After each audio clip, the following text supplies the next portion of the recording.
Good morning. Good morning. Happy Tuesday. It's November 19th. It doesn't even make any sense to me that it's November 19th, but we have a lot to talk about today because there's a lot going on in the law. Yes, I'm still a little under the weather. It happens. It's that time of year, and I am still under the weather, but that is what it is. So today we are going to talk about your favorite case and maybe mine as well. I mean, collectively our favorite case. That's not what I meant to do. We need to talk about the TikTok psychic. There's some updates. There have not been updates since like August. Every time I check the docket, it's like August. So we have a new order in that case. Also, there is a lot of Diddy going on. Some of it is in the podcast for tomorrow, but there's like Diddy adjacent stuff going on because the attorney that brought all those civil lawsuits, the 120 plus civil lawsuits that he says he's bringing, is now being sued. Can we guess for what? And then we've got to go through the Murdaugh accomplice appeal because there's more juror stuff. There's just more juror stuff going on. So we're going to talk about all of that today. That's about all I think I'm going to be able to get through because I am still. So let's see. I've got a homemade cappuccino. Let me know what you are coming in drinking, where you're coming in from. I saw some of you starting to guess, but yes, the attorney Busby is being sued for extortion. Yep, that's what's happening. So we've got to talk about the Diddy adjacent. We got to talk about the TikTok psychic. We got to talk about Murdaugh. I think we're gonna talk about Murdaugh last, but there is so much drama. But I've got my And Justice for All sweatshirt on. I'm trying to just feel the vibes of badassery because this morning all the vibes I feel are sick. So, coffee. Let's roll the intro. Let's get rolling and let's do it. We're gonna do TikTok psychic first. Yeah, we are. Y'all have been waiting for months and months and months. I've been waiting for months and months and months. And then when I saw that there was an update, it took every restraint that I had to not go through and read it because I was like, no, we're going through it together. We're going to do a live react together with the law nerds. So Emily, you can't read it yet. So I did not read it yet. So I wanted to, but I wanted to do it with the law nerds. And I was like, no, we're going to do it together. So I needed to bring the soundboard closer because I imagine that today we're going to need, we're going to need that at least a little bit. So let's get into the TikTok psychic case. And for those of you that are like, I don't know what this case is about, don't worry, we'll do a road so far. Hey there, I'm Emily D. Baker, the internet's go-to legal analyst, breaking down the legal side of the pop culture and entertainment stories we can't stop talking about. I'm a big fan of the cursey words. I've been a licensed attorney for over 17 years, but this is not legal advice. This is where the law nerds unite to talk about facts, not. Let's get into it. All right, we're going to go to the TikTok psychic case first. For all of you that are like, Emily, what are we even talking about? I've got you. This case is adjacent to the Kohberger prosecution, where a psychic on TikTok accused a professor at the University of Idaho of carrying out the quadruple homicide, and not just carrying out the quadruple homicide, but having a teacher-student relationship with one of the victims of an intimate and inappropriate relationship when you are the teacher and they are the student, amongst other things. So the professor did what people being defamed do on the internet and sent a cease and desist. How does that normally go? How does that go, chat? When you send a content creator a cease and desist, 8 times out of 10, it's going to become content. And that's exactly what happened. Remember, the attorney for the professor called it a clout circus in a footnote at one point, right?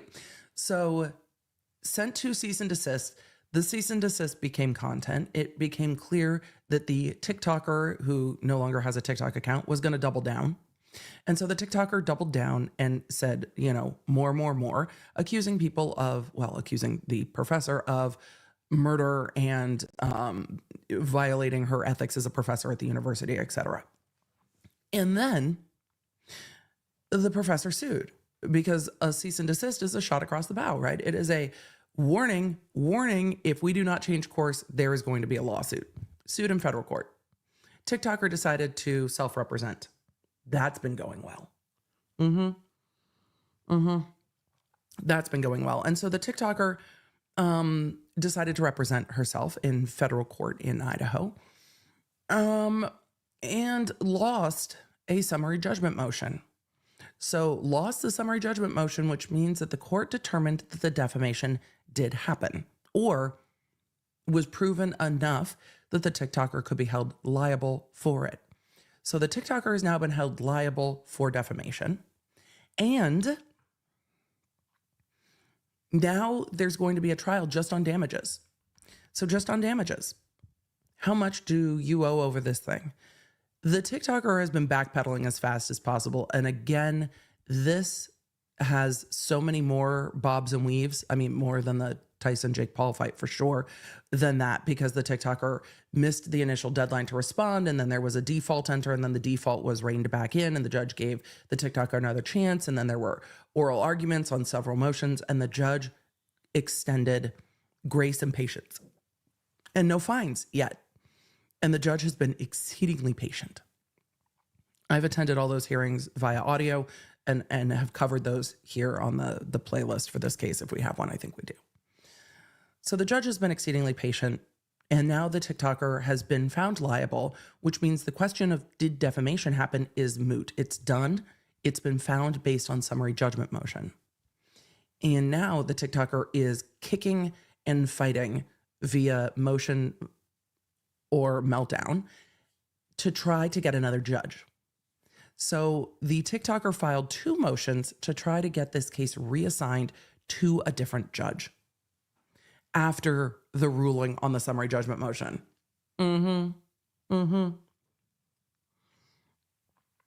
So this got kicked to another judge to evaluate the motion to remove the judge. And comes now the memorandum decision and order from that other judge regarding this case. The thing is, you can't consent to the jurisdiction of the judge, and then when they rule against you, be like, I don't like it. I don't like it. Bebop in the chat said, if TikToker is a psychic, did she not see this outcome coming? This is a fair question, Bebop, and you will know that one of my favorite moments in this case is when she was answering questions for the court and had some very cogent arguments with regard to defamation. It was a misunderstanding of the law, but I understood clearly where she was getting stuck on, but the law says this, why are we here? But was making cogent arguments, and some arguments that gave the court pause, and they were like, no, what about this and this? But at one point, the judge asked a question, and she literally said in her oral argument, I didn't see that question coming. And I laughed so hard. I've never been more glad that courts are on mute and that I like triple check that I'm on mute, and I'll be on mute on, like, when I'm in court on phone. And this has been my practice since I was doing court calls. But when I'm on court by phone, I will mute it on the program and then mute it on the physical phone. The only time that's a problem is if I forget to unmute it on the physical phone when I unmute it on the program if I need to speak. In all these hearings, I don't need to speak. It happened to me once when I was on Carson and Kennedy, though, and I was super embarrassed. I was like, oh my God, Emily, your mic. Someone asked about my mug. No, it is a Year of the Dragon mug, so it is iridescent and dragony. I love it. My youngest is Year of the Dragon. Also, I love dragons. Members, remind me to tell you the story of the dragons in the DA's office on a members only live. We've got a couple bonus members only lives coming up. I was telling you guys about that yesterday in the member spaces in the Law Nerd Lounge and here on YouTube, because we've got some member stuff coming up that I'm very excited about. So yes, I made sure this year to get my Year of the Dragon stuff as much as I could because I love it. So Octo said, hey, this Octo is a dragon too. I think it's why you and my youngest get along so well. You know, all the spicy dragons. When I was pregnant with Griffin, my friends were just like, oh, he's going to be Year of the Dragon. We're so excited. I was like, thank you, y'all. You've made me excited. Anyway, when we go do the zoo lights here in Nashville, they do a whole astrological lights year of the, and so I try to get photos with my kids near their birth year. Both of them are kind of, or their sign, and both of them are a bit too old for that now, but it's at the very end of the way we walk through the zoo. So by that time, everybody's like cold and tired. And I'm like, damn it. Zoolumination, by the way, if you guys have never done Zoolumination, it's a delight. And a lot of the stands that have hot chocolate plus plus. So for those of you that enjoy a little plus plus in your hot chocolate, you can do hot chocolate with, a little bit of cinnamon whiskey, hot chocolate with a little bit of this, a little bit of that. But the Nashville Zoo is just so much fun. So Zoo Lights is something I'm very excited for coming back. But let's get to TikTok Psychic. So we're going to get to this judge's order. I, again, restrained from reading because I wanted to read it with y'all. Peppermint schnapps in hot chocolate is amazing. There's all kinds. Marie said zoo what now? It's called Zoolumination because it's like lights. So it's illumination, but zoo illumination. So Zoolumination. Zoo lights are the best. So if you guys haven't done zoo lights, it is so good. My family are going to Zoolumination this weekend. My grandbaby was born this year. Exciting. Hopefully it's dry. We're just getting some rain now, but I don't think we're gonna have rain this weekend, at least here. But I know a lot of areas do different zoo illumination options. I don't know why this is not showing as full screen as I would like it to full screen. That's weird. Miguelina, are you seeing that too? Can you just make a note of things we need to complain about? This normally full screens. Why is it not full screening? I don't know. It should be. It's not. But all right, whatevs. I guess if we do it like that, I can make the lettering a little bit bigger as we go through it together. All right. This was filed on November 13th. So if anybody comes into the chat and is like, isn't this old news? No, it's not. No, it's not. It's not at all. Pending before the court is defendant TikToker's motion for reassignment. Having reviewed the record and the parties' submissions, the court finds the facts and legal argument are adequately presented, and oral argument would not sufficiently aid. The court's like, I don't need to hear shit.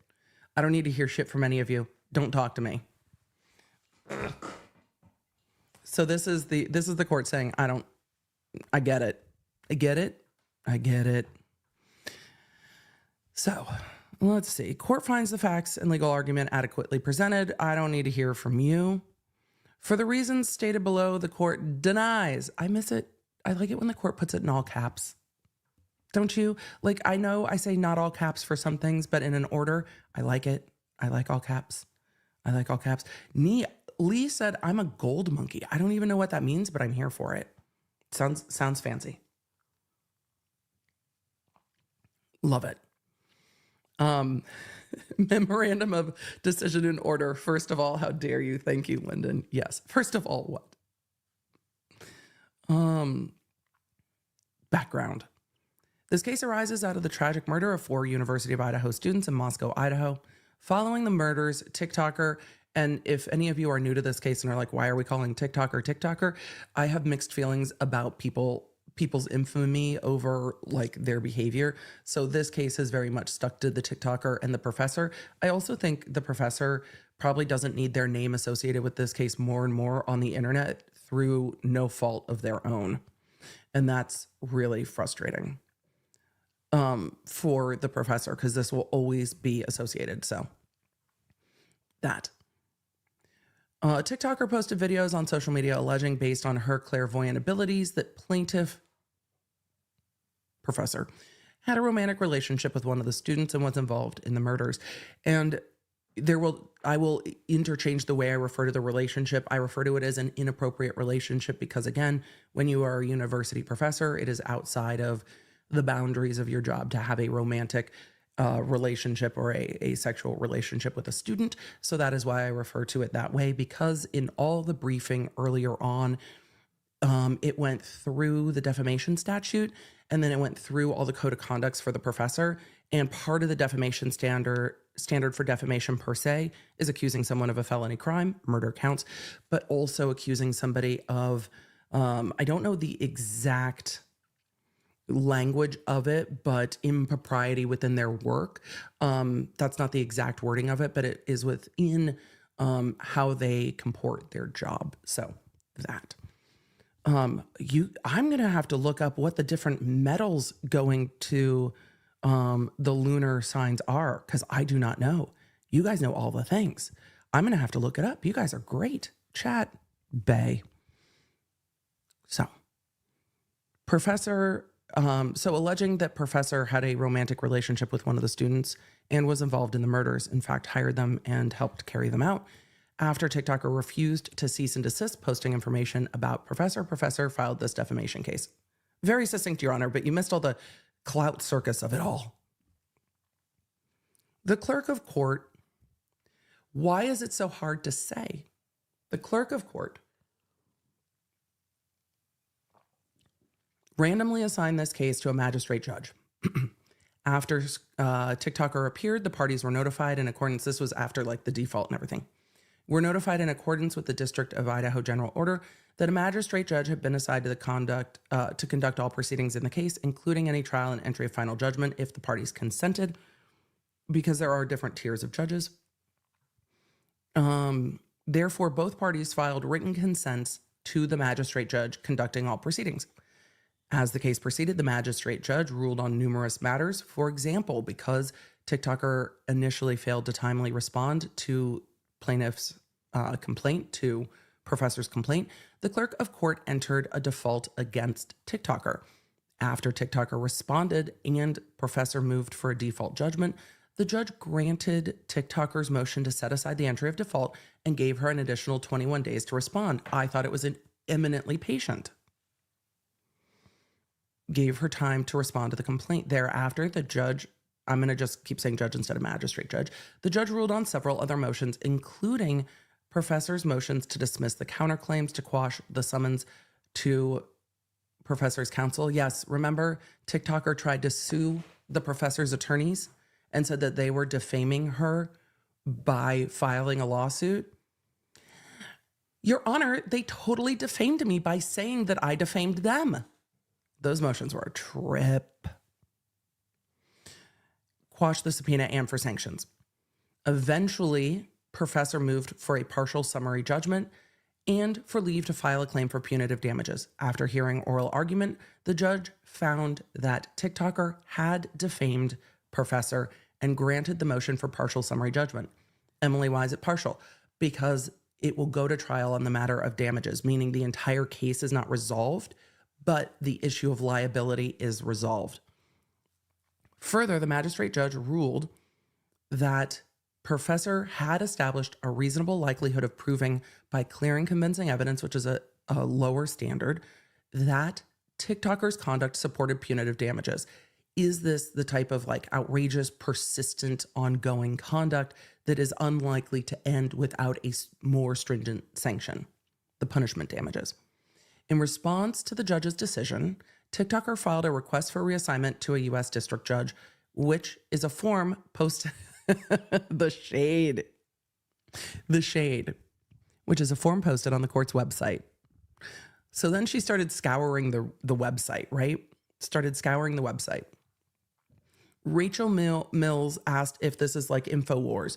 It's a bit different. InfoWars had a lot else going on, but liability, it's my understanding, was determined there as a discovery sanction because of non-participation in discovery. And this is a very broad overview understanding. This was after a summary judgment motion. So similar in that the issue of liability is already taken care of by the court, but different in the way that we get there. This happens a lot on summary motions or summary judgment motions. This is the point of summary judgment.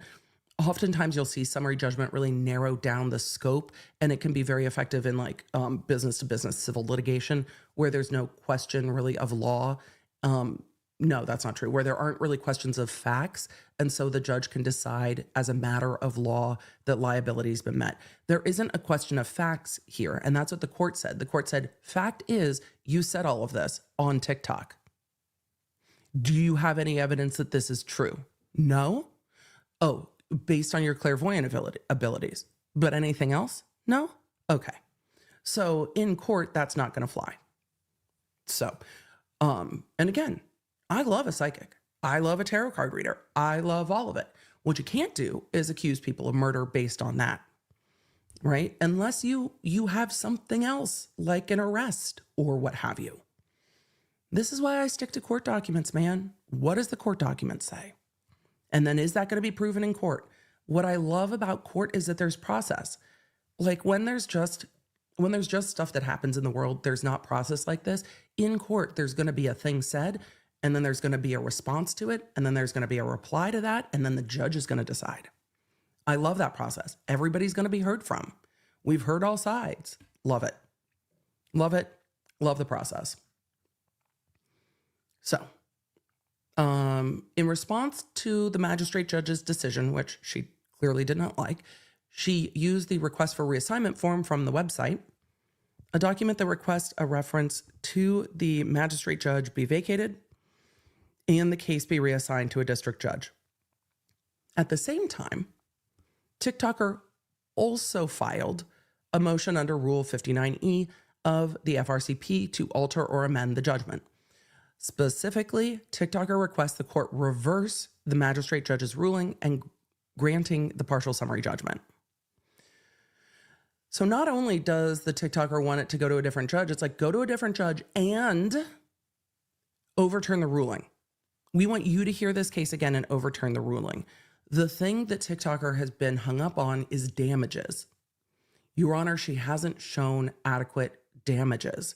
The thing that is, I think, difficult for the TikToker to wrap their mind around is that in defamation per se, you don't have to prove damages. It's not part of the thing. Damages are presumed in the per se.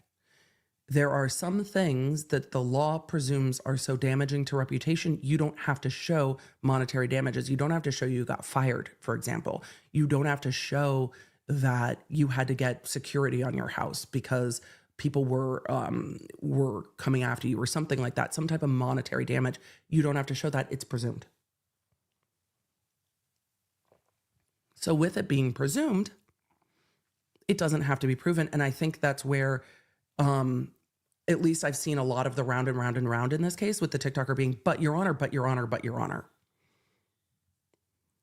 The magistrate judge referred the request for reassignment to a district judge and, to the extent necessary, her Rule 59E motion. In support, the magistrate judge relied on the Ninth Circuit authority that only a district judge may rule on a request for reassignment. I think it's completely appropriate. If there's a request for reassignment, it goes to a different judge. We saw this go badly in the YSL case, where the judge was ruling on their own motions with regard to the ex partes. It goes smoother if it goes to a different judge. It takes longer because all of those motions were made in August. It's November. And then they cite the law. And now we're going to get into the analysis. I hate to do this to you guys, but we're going to. I appreciate that we have the ability to. Law nerds, gather round real quick. Gather round real quick. We have a sponsor that I know a lot of you like that is back today. There are over 6,000 of you here, and there is a special gift for the first persons that download the game from our sponsor today. So I'm going to go ahead and put that up. Have your phone ready because we have a sponsor today, which is a game that I have been very much enjoying playing, not just with the Law Nerds, but while I've been sick. Emily, how much Midas Merge have you played while you've been sick? The limit does not exist. So a huge thank you to today's stream sponsor, Midas Merge. You know I see your comments when you're asking me, Emily, what is the game you keep talking about on stream? And yes, I do find myself saying, well, you know, I was playing Midas Merge and they are back as a sponsor of today's stream. And yes, I am now up to level 45 on my garden, but the Law Nerds that I am friends with, I see you out there rocking level 55, level 62, and I love chatting with you guys. about what levels your gardens are at and what animals you've created, because they are beautifully designed and they are just so cute. And I'm not surprised because it's brought to you by the designers of The Sims 3 and 4. So you have all kinds of fun merge elements. There really are no stopping points. You don't have to wait for anything to refill. And because you don't need Wi-Fi, you can take that time to play anywhere. As you're moving through the storyline, you join King Midas and Queen Leah to restore the Gardens of Gold, overshadowed by Nyx, the goddess of night.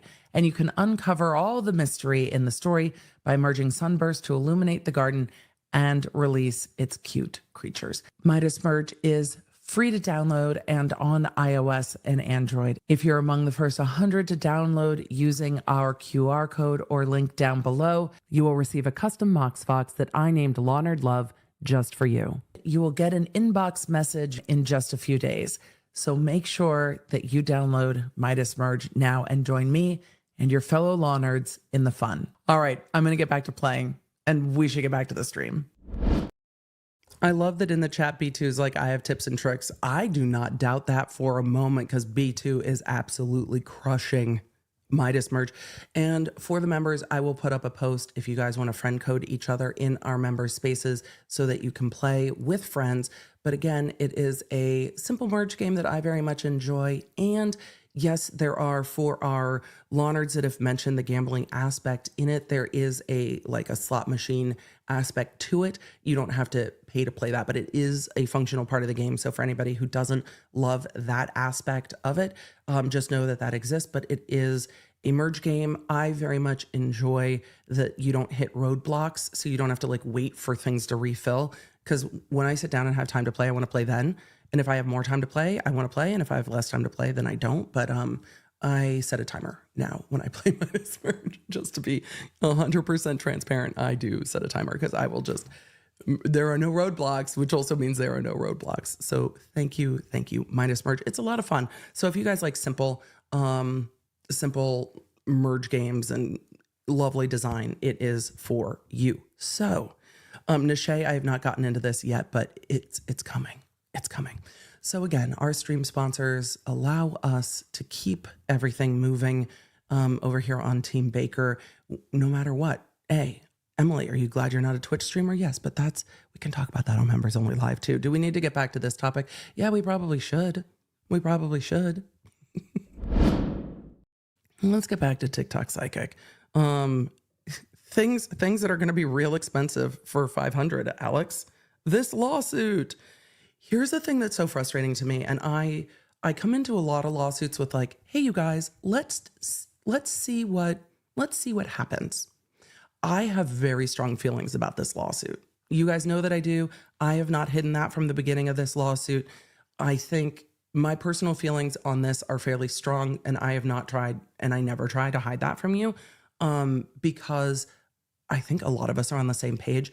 I have so much empathy for this professor who did nothing other than have a job, and somebody on the internet went on a website, the university history department, and decided that they were participating in some way with a horrible tragedy, and without any process in court, accused them of the horrific.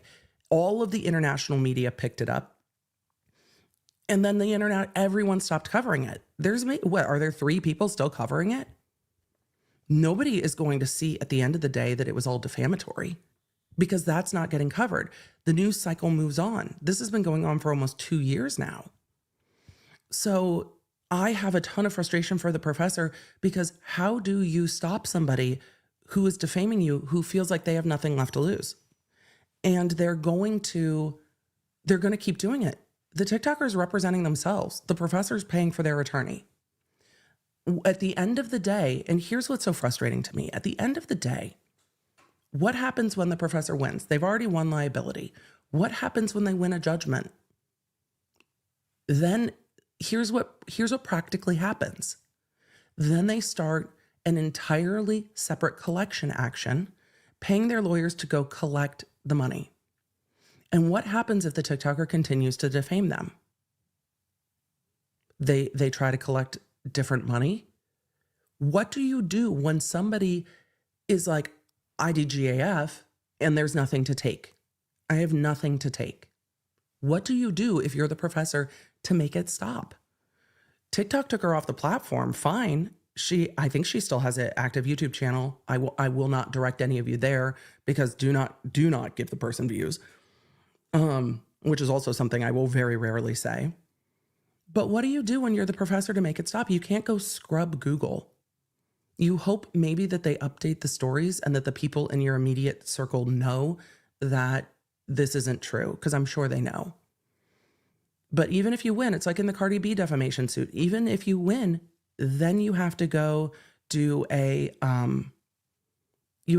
collection action and hope the person stops. It is incredibly frustrating, and it's really a difficult balance between people can say what they want to say, but there need to be repercussions if you say something that is damaging and is clearly untrue. But what do you do when the person hides their income or doesn't have any income and doesn't care?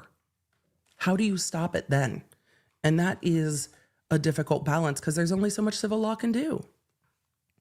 So I feel a lot of empathy for the professor. I can't imagine how stressful that's not true. I can't imagine how stressful this is because it's never fun when people say things about you that aren't true. But I imagine that the influx of attention during a time that their entire community was rattled, like to the core of their community being rattled, that influx of negative attention would be incredibly disorienting, especially when you're like, dude, I just have a job. It's very frustrating to me. So I'm going to cover this story forever because I feel for the professor. I think this story should be covered until it's done, and I'm going to. So it just, there are times that there isn't a good remedy, and that is incredibly frustrating because how do you remedy this for the professor? Jen, to all of my knowledge, the professor never had repercussions at work. The university was like, no, we stand with you. So to all of my information, the local community seemed to be very supportive. I tried to confirm if the professor's GoFundMe was connected to them. It seemed to be, but I wasn't able to confirm it. So we'll see. So I feel for the professor in this one, and I have a lot of frustration about this case. So I don't have a lot of objectivity left in me on this one because it fucking sucks. And it sucks. So I feel for the professor. And you know what? The TikToker's already been found liable for defamation. So now there's a result. So now we can all be like, look, this person defamed this other person, and the remedies in defamation aren't good, and it sucks. So the balance, the flip side of free speech is like the fuck around and find out of it is, yes, you can say what you want, but there should be consequences. But what happens when the consequences don't help? I don't know the answer to that, but I think it's worth discussion and thought, truly. But now at least if they go and update the articles, the professor has won. I haven't seen a single article on it. Maybe we'll Google it after this. Okay. As Gouliard TikToker acknowledges, both parties voluntarily consented to the magistrate judge proceeding in the case. Yeah, you can't consent to the judge and then be like, oh, you ruled against me. I don't like that. I don't like that at all. Rain Fiara Kane said, this is moved from defamation to cyberbullying. One of the things as I look at like, A, I have a platform, but B, I know a lot about the internet, and C, I'm a lawyer. Cyber harassment, deep fakes, remedies for deep fakes in the boards that I would like to be on, of conversations I would like to have around the law. This is where my like intellectual give back to the community energy is going, into that realm of where are the boundaries here. And that's something I spend my energy looking at, where I can at least work with attorneys that understand the internet to try to help figure out where the boundaries are for this stuff and then what the remedy is before it does so much damage. And that's the difficult thing with defamation. Oftentimes the damage is so well done by the time court process happens, even if you win, you've already lost. And sometimes everyone loses. And mutually assured destruction shouldn't be the way that we are dealing with law. So all the parties voluntarily consented to the magistrate judge shortly, and this magistrate judge was so patient. After the magistrate judge issued its decision on summary judgment and punitive damages, TikToker filed the form request document, quote, request for reassignment to a district judge, which she obtained from the court's website. That form, however, is not intended for the purpose of reassigning a district judge to a case after the parties have consented. Yup. Rather, the website expressly states that reassignment will occur after the clerk of court receives the request if the parties have not already consented. She consented twice. I pulled those up the last time we covered this. And the website also specifically says, once you have consented to a magistrate judge jurisdiction, you cannot later request reassignment to a district judge using the form. And then they link to the website. There are processes to reassign, but those processes to reassign aren't for this circumstance. Remember when we talked about Corey Richins reopening bail and the change of circumstance? There has to be a legal foundation and reason to reopen this conversation about reassigning. I don't know why federal courts have this split between magistrate judge and district judge. Somebody else will probably know the administration of the whole thing, but it is very common that you will end up with a magistrate judge and not a district judge. I've never seen people really have a problem with that, and it is very regular that both parties consent. In the Diddy case, it went to a magistrate judge first. Diddy's side was like, nope, send us to the district judge. And the next day it went to the district judge and they heard the bail hearing again. I talk about that in tomorrow's pod. Nevertheless, the court construes TikToker's reliance on the form as a motion to withdraw. So even this judge said, even though you filled out the form, even though the form doesn't apply here, this judge said, we're going to go substance over form. You are representing yourself. We think that you mean this. And so I'm going to evaluate it as if you mean this. This is a whole lot of grace from a federal court. I'm going to assume you mean this and I'm going to treat it that way. Fine. This defendant has been given more grace than most pro pers I have seen. Because TikToker apparently misunderstood the form's purpose, she did not file a brief in support of her request to withdraw her consent. To the extent she complains about the magistrate judge, those arguments are either made for the first time on reply or in her brief in support of her Rule 59 motion. In accordance with the federal court's practice of liberally construing pro se filings, the court considers those arguments for the purpose of resolving the motion to withdraw her consent. So look, it was not done properly, but arguments were made. So we're going to take those arguments wherever they were made and say that you made them properly for the purpose of considering them. The result's going to be the same. But I don't think, it's not going to stop this person, but I don't think the TikToker can come in and say these courts have not been fair. They have been eminently fair. A party does not have an absolute right to withdraw consent to proceed before a magistrate judge. Section 636, however, provides that the court may, for good cause shown on its own motion or under extraordinary circumstances shown by any party, vacate a reference of a civil matter to a magistrate judge. So if there is extraordinary circumstance. Similarly, Rule 73 provides that on its own for good measure or cause, when a party shows extraordinary circumstance, the district judge may vacate a referral to a magistrate judge. Footnote 2. I don't think I can footnote voice.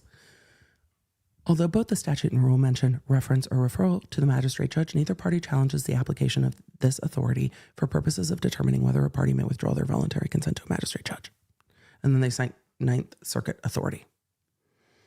A Accordingly, this court likewise applies these authorities to determine whether TikToker may withdraw her consent. The court is going a long way to say this person made these arguments, and even if they didn't, they meant to, so I'm going to evaluate them anyway. So the court is playing tennis with them like against a wall here, or pickleball against a wall. They're like, okay, well, if you made this argument, then the answer would be this. And if you made this argument, then the answer would be this. So the court is doing a lot of lifting in this, but I think it's an abundance of caution. The Ninth Circuit has noted extraordinary circumstance standard is a high bar, which is difficult to satisfy and intended to prevent gamesmanship. What do you think's going on here?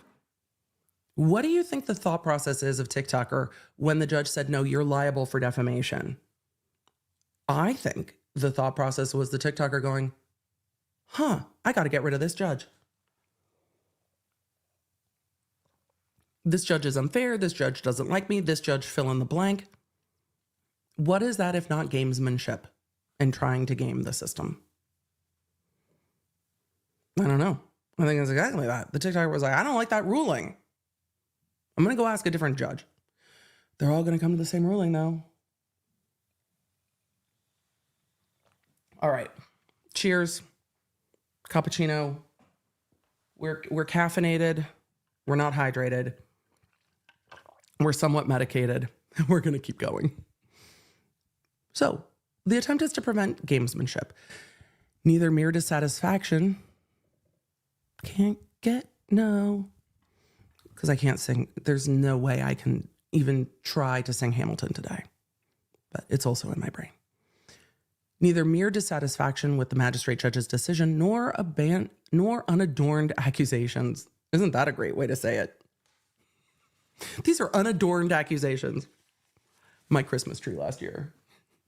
I was like, kids, don't you just love it with just the lights? Does it need to be further adorned? Can we just go hoogly and minimalist? Unadorned accusations. Such a great turn of phrase. Nor unadorned accusations that such decisions reflect judicial bias. There was no bias here. They go on to cite case law saying the case law is clear that dissatisfaction with a judge's rulings, absent other evidence, is not sufficient to vacate consent. I don't like what you said. La la la la la la la la la la la la. That's not gonna work. It's not gonna work. R.ESQ said, did your kids bring home the germs? Yes.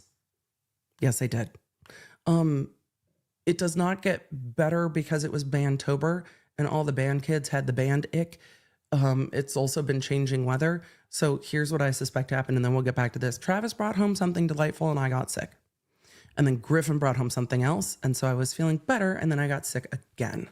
So I've also been, to be fair, working quite a lot this year. So I think I was also probably right on the precipice of my body's like, we're going to get sick with just about anything that comes our way. So yes, it is less frequent that the kids bring home the yuck, but it is that time of year and the band ick is real. Like every single kid in the band was like just sniffly and coughing, and by the end of October, all of them. And then the weather started to change.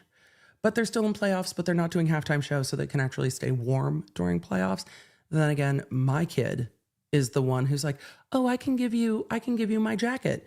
And then he comes home, I'm like, buddy, why are you an ice cube? He's like, oh, everybody was cold. I'm like, okay, but you are also cold. He's like, yeah, it's fine. And then I sound like my mother. You can't just be out at a football game in a t-shirt. It's 30 degrees outside. You're going to catch your death. And he's like, it's fine. And then my husband's like, didn't you used to walk like around the campus at UMass Amherst in flip-flops in the snow because you didn't want to get your Ugg boots wet? And I'm like, don't logic my logic with what I did as a teen. What I did as a teen was stupid. I'm trying to help my child not be me as a teen. My goal is that he makes better choices than I made. He's like, yeah, y'all need to learn for yourself. Right. Continuing on. And yes, I did regularly walk around in the snow in my flip-flops. Why? Because my California ass went to UMass Amherst thinking that Ugg boots were winter boots. Also, in the 90s, Ugg boots were not a Massachusetts thing. Okay. Anika, he does have a point. The thing is, my kid wouldn't know what I did if my husband didn't tell on me. Katie said, Emily, embrace sounding like your mother. It keeps her close. Yes, and I do call my mom and say, I've morphed into telling my child all the things that you told me. And we both get to giggle about it, which is a lovely thing. So let us continue before I get all sappy. Chat's like, this is Dr. BB snitching. I rarely self-snitch on these things. But then again, sometimes I do snitch on Dr. B as well. So it just happens. It just happens. All right, let us continue on. So mere dissatisfaction with the judge's decision isn't enough to get a new judge. The case law is clear about that. Extraordinary circumstances were shown here. Let's see. No extraordinary circumstances were shown here. This is case law. The plaintiff was simply displeased with the magistrate's ruling on a motion to dismiss. Yep. Further, an appeal, not a reassignment, is the appropriate avenue to address an alleged erroneous ruling. What do you think the TikToker is going to do next? Given this line in this ruling, what do you think the TikToker is going to do next? Do you think she's going to try to figure out an interlocutory appeal? An appeal while the case is ongoing? Do you think she's going to try to appeal it midway through? I think so. TikToker's primary challenge to the magistrate judge proceeding in this case appears to be her concern that his impartiality is impaired and that he is biased against her. In support of this challenge, TikToker contends that due to the magistrate's personal lack of belief in her spiritual practices, i.e., claircognizance, intuition, tarot card and oracle card reading, he acted in a way that impeded Gouliard's right to an impartial tribunal. I listened to all of these oral arguments, and the judge constantly said, what other evidence do you have? Other than what you believe, what other evidence do you have?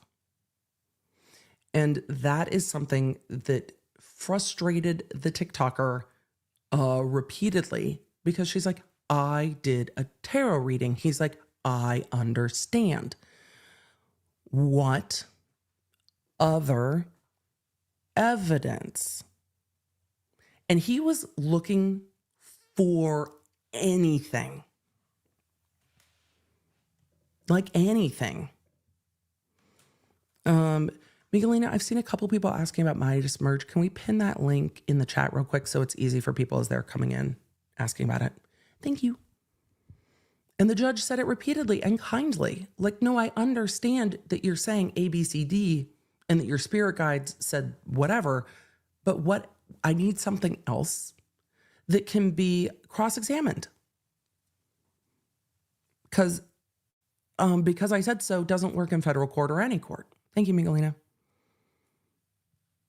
So, the court goes on to say the magistrate judge's lack of impartiality and inherent bias regarding Gouliard's spiritual practices and its plausibility impeded upon his ability to judge the case without bias. That was the TikToker's argument. And the judge said, after reviewing the entire record in this case, this court is unable to locate any support, emphasis on any support for TikToker's accusation that the magistrate judge was biased against her. Rather, his rulings are based on the record, rely on applicable and persuasive authorities, are supported by sound legal reasoning. Further, the magistrate judge's interactions with TikToker during the summary judgment oral argument were both polite and patient. Yeah, AF. Polite and patient AF. He let her be heard again and again and again, and she went round and round and round and round and round with him. The circular logic and word games and the nuanced parsing was infuriating to listen to. If any of you have argued with someone who does that with the circular word games, it is incredibly frustrating. And she kept doing that where the judge said, but what other evidence do you have? And she would then go down the road of, well, if you're saying there's not enough evidence, then it's just my opinion. And if it's just my opinion, then it can't be defamatory because it's opinion. And the judge is like, we're talking about what other evidence you have to your defense that the things you're saying is true. It was just incredibly frustrating, but I covered all of that and we'll link it. Indeed, he even stated there may be valid uses to spiritual intuition and tarot card readings, but that to avoid summary judgment, TikToker needed admissible evidence to establish a genuine issue of material fact. And that's true. Admissible evidence. But she was like, well, then you're saying it's just opinion, and if it's opinion, it can't be defamatory. It's just my opinion that this person committed multiple murders. What? It's just opinion.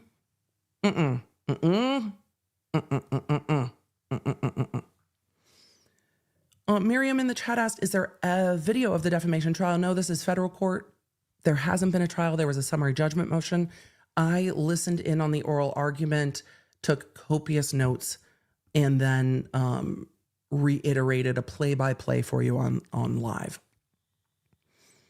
In an attempt to persuade this court that the magistrate judge was biased against her, TikToker misrepresents the record. Shocked.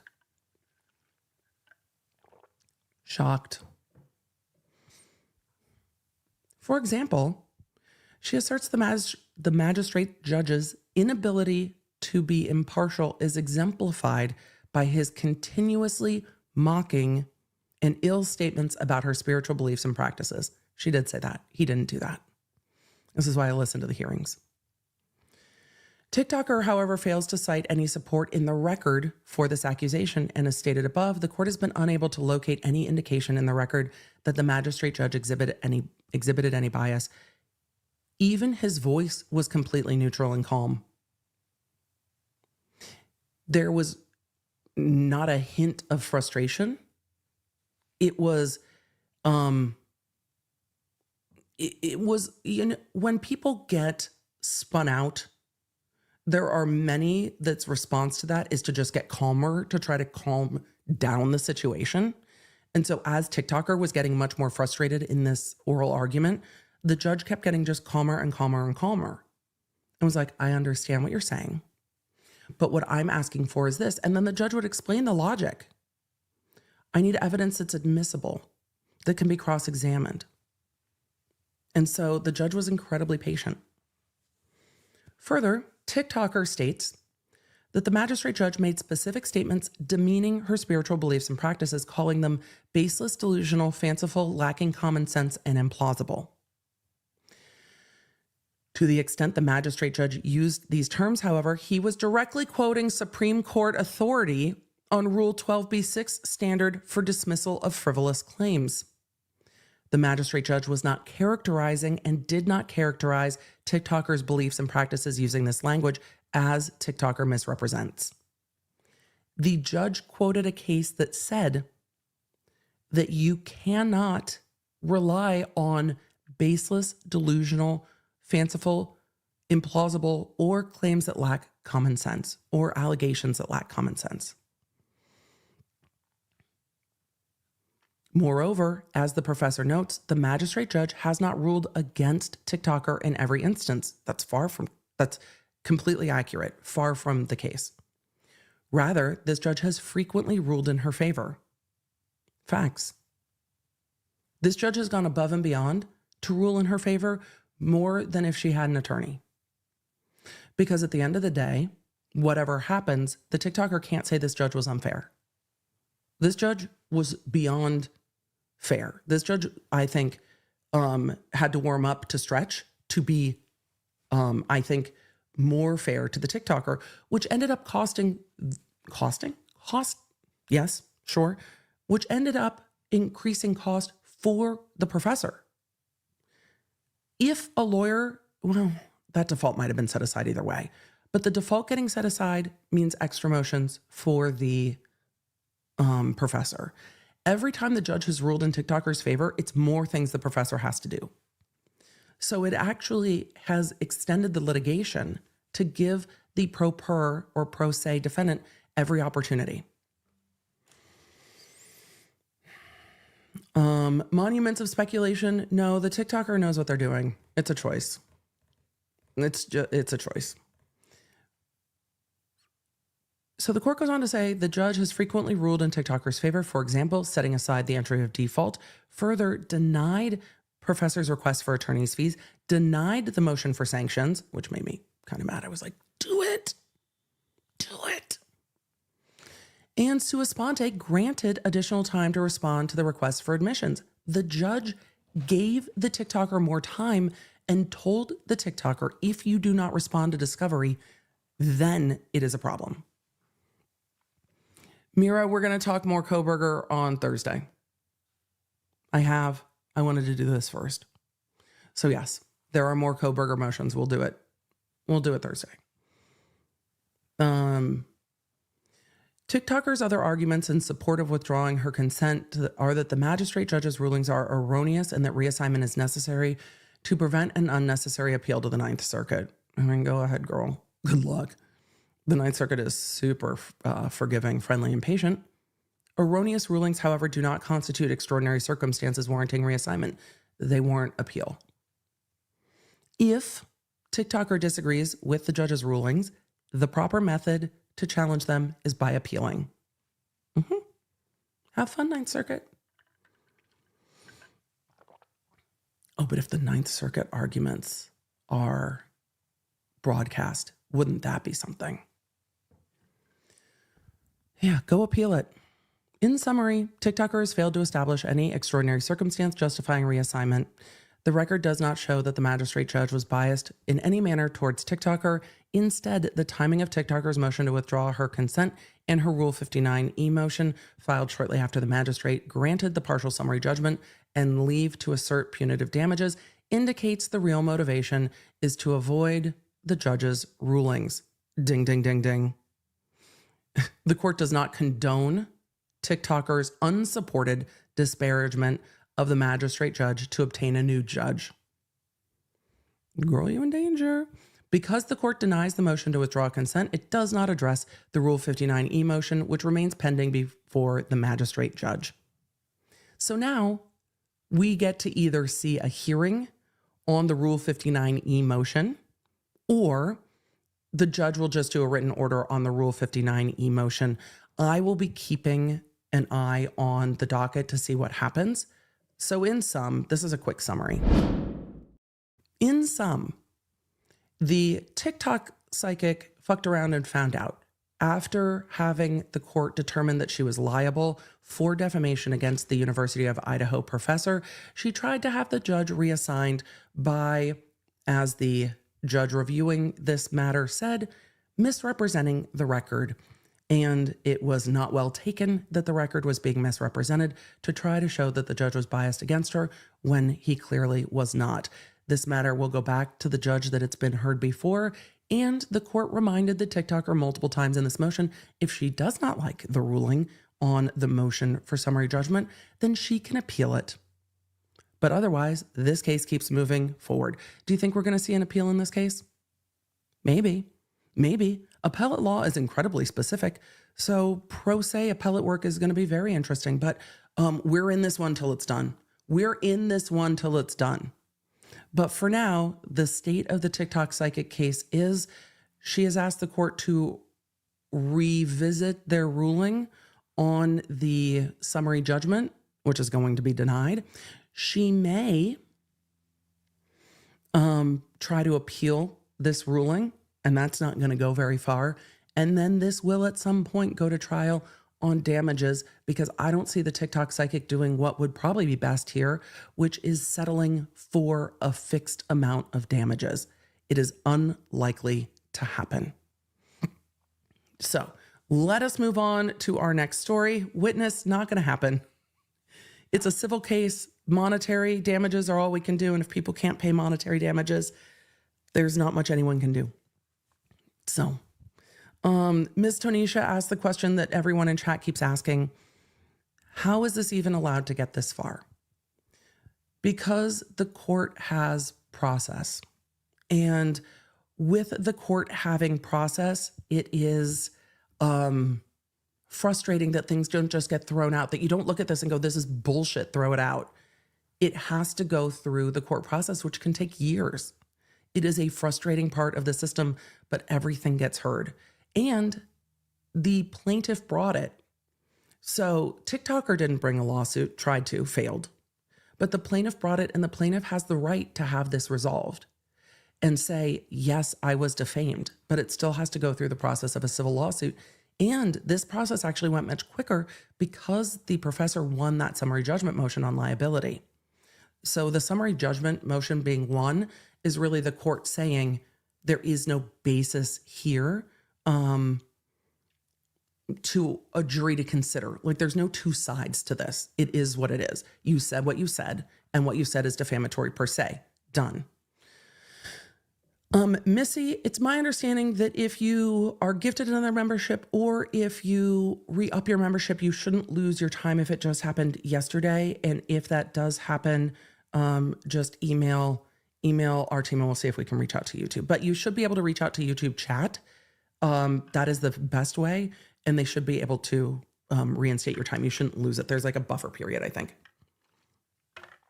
So let us move on. We're going to real quick talk about the Busby stuff. Then we're going to get into the South Carolina stuff, and we're going to go over that together. And then we're going to get to questions. Sleepover said, aren't there penalties for bringing unwarranted or vexatious litigation? There are, but the TikToker didn't bring this litigation. The professor brought this litigation to try to stop what the TikToker was saying. And the professor is right. The professor has the right to bring this defamation action. So it's not a vexatious litigation. It's just this all should have ended at a cease and desist, and it didn't, and it got massive. So, let's see. I'm going to pull this up.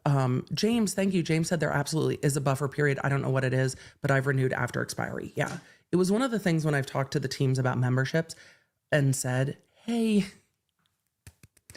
there has to be some kind of buffer, and they've built it in on the membership platform that there is a buffer. I'm that person. I have been on chat more than I care to admit with like the Dave Matthews Band Warehouse membership site and being like, oh my God, I totally forgot. Can you just do a reoccurring payment annually? And they're like, we don't do reoccurring payment. I'm like, oh my God, but can I just pay for 20 years or something? Please don't make me come and do this every single year. But I always forget. And so they have a grace period as well. We try to put a grace period into everything that we do. Let's talk about the Busby of it all, and then we will get to South Carolina. For the replay crew, you know I love you. Everything's timestamped down below. For those of you that are like, this is not super linear today, Emily, no. Is the ADHD worse when I'm sick? 100%. 100%. The energy it takes to rein in the brain is substantial. No. Why? All right, hold on. I'm pulling this up from a news site that I pay for, and it won't pull up on my other browser, so we're just going to do it this way. All right, let's talk about the Busby of it all. No, even my face is puffy. You guys, you know what it is. All right. Remember Attorney Busby? He did the press conference. Maybe we'll talk about the press conference. Maybe we'll just go to Murdaugh. We'll see what we need to do. But Attorney Busby out of Texas is the one who said, I have talked to thousands of people accusing Diddy of stuff, and I'm bringing all of the new civil lawsuits. So there's these grouping of civil lawsuits that have been filed. If you are not following along with this, I have been keeping you guys in the loop with this on Quick Bits more, because it's easy for me to give quick updates there. And giving quick updates there allows me to kind of keep you in the loop day by day. So for those of you that listen on a podcast feed, you get like all of it. For those of you that just watch on this channel, there is stuff, especially on the Monday episode that drops over on the Quick Bits channel, that is keeping you in the loop on all of this. Apologies to have you bouncing between two channels. But if you have the Law Nerd app, those drop in the Law Nerd app, so you know what's dropping. You can just go and watch it. But what we are doing with this channel is changing it to just live streams. So this is going to be all live streams all the time. We've got some really exciting super streams coming for you guys. There are some really fun updates coming to YouTube my team doesn't even know about yet. They're going to find out tomorrow. There's some really fun stuff coming, but we're changing this to a live stream only channel and some always on streams. So if you're like, I just need something to fall asleep to, you can pop something on in the background. So the team is working on all of that, where there will be stuff that is always on if you just want to pop into always on streams. And we are actually audio balancing those streams so that even if I use any of our sound effects, they are not outsized loud. So they are not going to be too loud. So we are actually audio leveling everything in those streams. So if you put them on, they stay at the same length. What is a super stream? We are going to be putting up always on streams, and we're going to be putting up contiguous streams of the trials. So we are going to, we're going to have trials that you'll be able to just put one video on and get the whole trial. We're starting with some of our shorter trials, and then we're going to go to some of our longer trials. So that's one of the things Team Baker is working on. So when I say thank you to our sponsor, Midas Merge, I can tell you exactly that the sponsorship money is going to our editors building out all of this stuff for you guys, and to our new merch distribution that we're going to talk about in a little bit. So what's happening with the podcast? It's going to be a Monday show on the Quick Bits channel. Will it be quick? No, it's always going to be like 30 minutes. Can I do anything less than that? Probably not. So we're going to have lots in the background. So James said in the chat, I hate when I fall asleep to a stream and it wakes me up. There's one stream in particular, loud music at the beginning and the end. Yeah, we are going to be audio leveling those so that doesn't happen. So everything is one level. So the super streams are going to be on this channel. So don't worry. We've got all kinds of stuff coming for you guys, but we're going to use all of our VODs are going to be on the Quick Bits channel, and then all of our streams and the super streams and stuff are going to be on this channel. We are building stuff out for the Law Nerds. We are excited. We cannot wait. And I know for some of you, even going through the playlist is annoying. So we don't want to make it annoying. If you want to watch a trial beginning to end, we're going to have that for you. So we are working on quite a lot in the background. And the super stream stuff is not going to be members only. It's going to be on this channel for everyone. However, okay, you guys, this is a secret. I wasn't going to tell you yet. ADHD. Octo, cover your ears. Just between us friends, there are some days missing of some of the trials I've covered. So what we are going to do is, with our members only, we are going to fill in the days that we have missed. For those of you that have ever watched a trial on the channel and been like, is this day missing? Yes, it was. But we are going to go back in the members only live streams and cover the days that I haven't covered. I will let you know when it's happening. So if anyone wants to join the membership before that, it will be there. But there are some things we've missed. We are going to cover them in. So yes to Isaac Baruch, yes to Dr. Curry, yes, yes, yes. So if you are a member in the Law Nerd Lounge or you are a member here, we're going to do those as some added in members only live streams in and over the holidays and after. And then we are going to supercut together the Depp Heard trial with every single day. And then you can watch the supercuts. So those will stay always on the channel. So you will always be able to find them on the channel. Those won't be like live at a set time. Those will just be always on. So like when you go to Lo-Fi Girls channel and you just click on which one you want to watch, we're going to do that. So that's what we are going to do. We are going to edit together those streams that you guys want to watch so you don't have to go even playlist video by video. So a huge thank you to Team Baker for making that happen, because it wouldn't happen if we didn't have a team. Miss Donesia's like, yes, you guys, we're here for the law nerds. I know. There's times you just want to put something on in the background and you just need it to be there. So we're making it easy. I don't like getting interrupted with like, go to the next video either. It annoys me. Trust me, when I'm looking for a video to watch, I'm like, I've got to work for like 2 hours. I need like a 2-hour video. I don't need a 10-minute video that I have to pick the next thing. It's too much. So that is a huge thank you to Team Baker. That will be there for you. And I will be getting back to, I think I'm going to change the name of the legal ASMR channel to like legal sleep stories, but I will get back to all of our documents that I've been needing to read. I'm going to do those as members only too, and then we're going to edit those and put them up. I owe you guys a lot of historical documents read in the sleep style. So don't worry, we've got stuff coming. But it has been a very busy year as we've been finishing and perfecting the app and the merch store. Should I just... No, I can't. How many likes are we at? Maybe if we get to a certain number of likes, we'll do a spoiler sneak peek of the merch store that was supposed to happen on Thursday. Let's talk about Busby and we'll see. We'll see if we get there. Look, it's a Tuesday. The ride or dies are here today. When you see a stream that says like TikTok psychic, it is the ride or dies law nerds that are here. So, let's go. No, TMHC, we want to do more. We want to do more. 2025 is going to be nuts. I looked at our trial calendar for 2025. Oh, it's going to be bananas. But we're going to do this probably as a members only live too. When I get the new desk, I ordered a new desk so I can do some standing during trial. So we've got this dialed in. We're ready. All the trials in 2025. That's also part of why we're changing over the podcast so that the Monday episode can keep rolling. And when we're in trial, I'm not also trying to record 2 podcasts because I just couldn't do it this year. It got to be a lot. And you love trial coverage. I love trial coverage. We love trial coverage, but I want trial coverage to not be stressful. So are we ready? Let's talk about Busby and then we'll go through this. We're working on a calendar app in the app. We're working on a calendar in the app. We are. All right, Miguelina. No,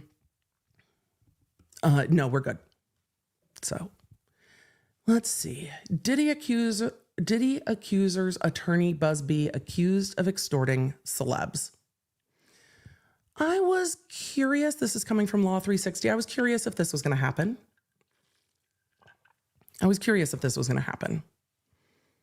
So, an anonymous public figure lodged a suit in Los Angeles court Monday. I'll probably cover this lawsuit on Quick Bits next week and go through the lawsuit a little bit. Let's see. An anonymous public figure lodged a suit because there's so much fun stuff I want to talk about. Now we're like back to the Diddy of it all. In Los Angeles court Monday, accusing the personal injury lawyer of using false rape allegations. YouTube's mad. YouTube, it is an educational video talking about law. Things are the things. Using false allegations to shake down innocent celebrities, politicians, and business people who have even the smallest ties to indicted hip-hop mogul Sean Diddy Combs. The plaintiff using the pseudonym John Doe. I mean, fair is fair because Busby filed all of their lawsuits against Diddy as John and Jane Doe's. So I'm not surprised we're going to see this as John and Jane Doe's. And then we're going to see Busby making a motion for the person to proceed not anonymously. So, John Doe describes himself only as a celebrity and public figure who resides in Los Angeles. He's leveling claims of extortion and intentional infliction of emotional distress against Busby and his Houston-based law firm, which has filed a spate of civil sexual assault lawsuits against Combs since the musician's arrest on sex trafficking charges this fall. We've gone through that. Quote, with Combs behind bars and payment unlikely to be forthcoming anytime soon, defendants devised a scheme to obtain payments through the use of coercive threats from anyone with any ties to Combs, no matter how remote. Who was of sufficient means and reputation for defendant to exact, no. Who was of sufficient means and reputations for defendants to expect they would pay an exorbitant sum of money rather than be named, says the complaint. This, when I saw the press conference, I know I'm not the only one thinking about this. When I saw the press conference, it was like,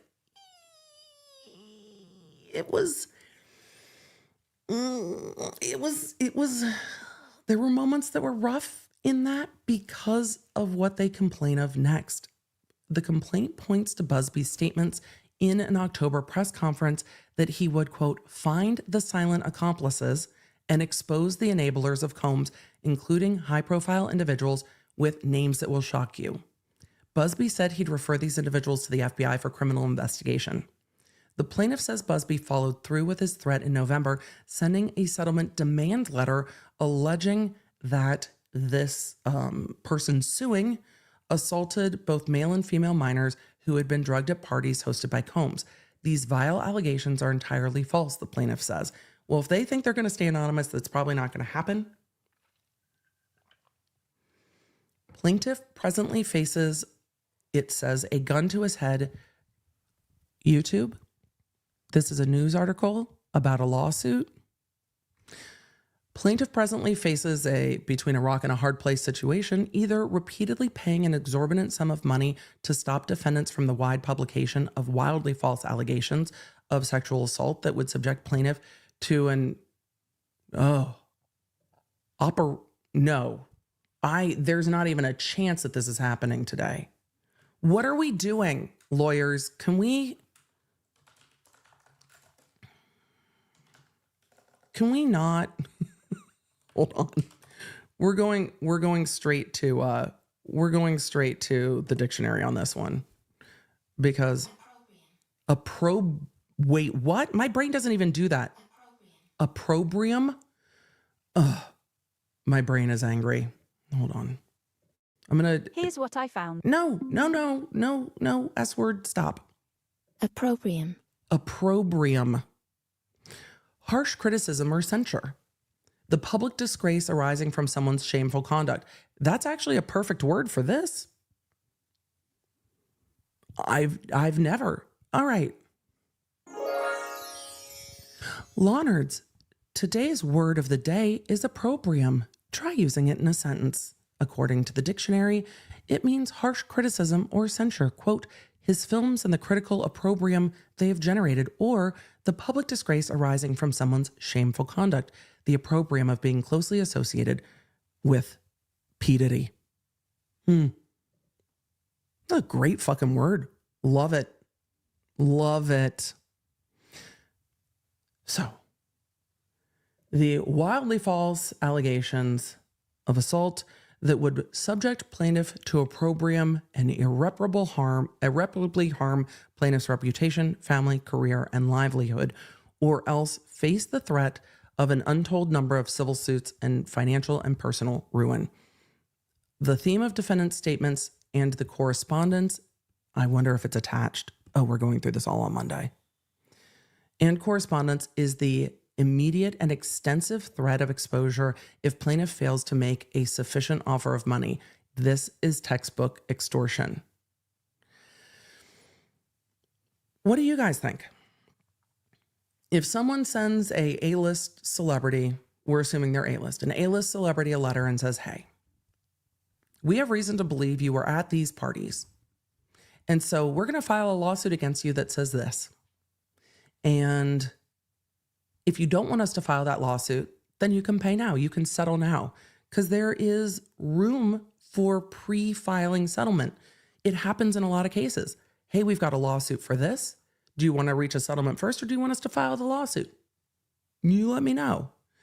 But then if people are saying this isn't true, then does it matter? Is the damage too far done if it gets filed? And is this attorney leaning into, well, if it gets filed, the damage is too far done, even if it's not true. And it could be proven in court to not be true, but doesn't everyone lose?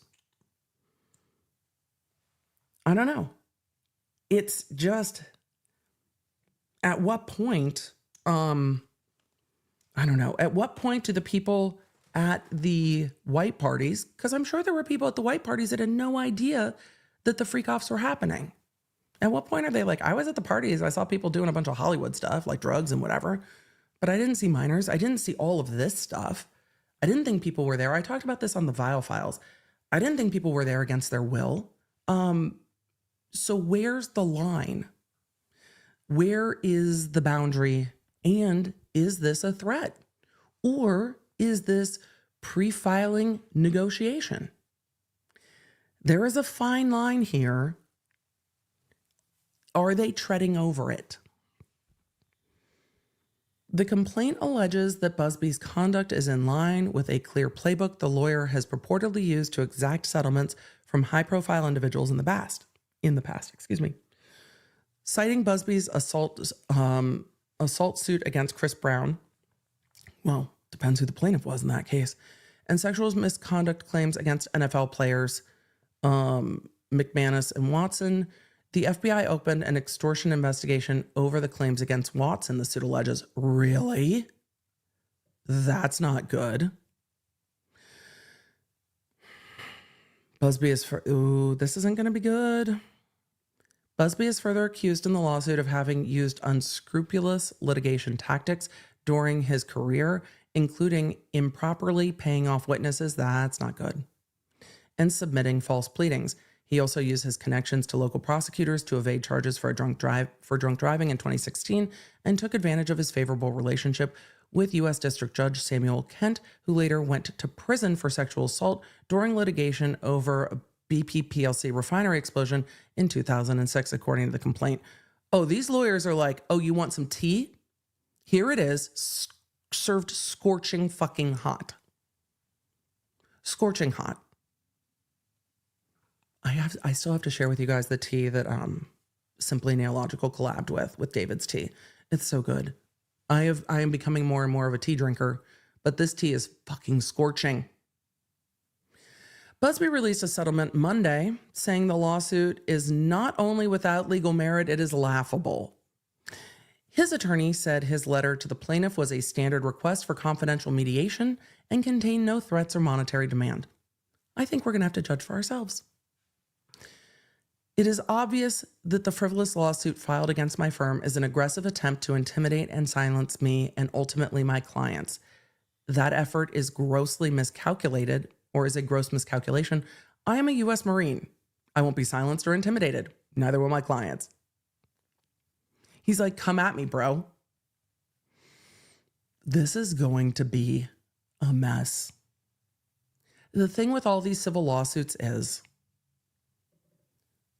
the people who are going to win in all these civil lawsuits with Diddy ultimately are the lawyers. I guess we're going to be exploring what the fine line is between a, hey, we can settle this or I can file a lawsuit, and extortion. Abuse of the legal system unfortunately runs rampant, Busby says. I mean, that's what he's being accused of by Diddy's lawyers as well. The lawsuit filed against my firm is a prime example of that. Sunlight is the best disinfectant. I have confidence that with full public disclosure, all of this will sort itself out. All right, well, we're gonna have to follow it and see. Because here's what's hard about these suits. The stuff that Diddy is accused of is so horrific that at some point you're just like, sort it out, pay the people that were harmed.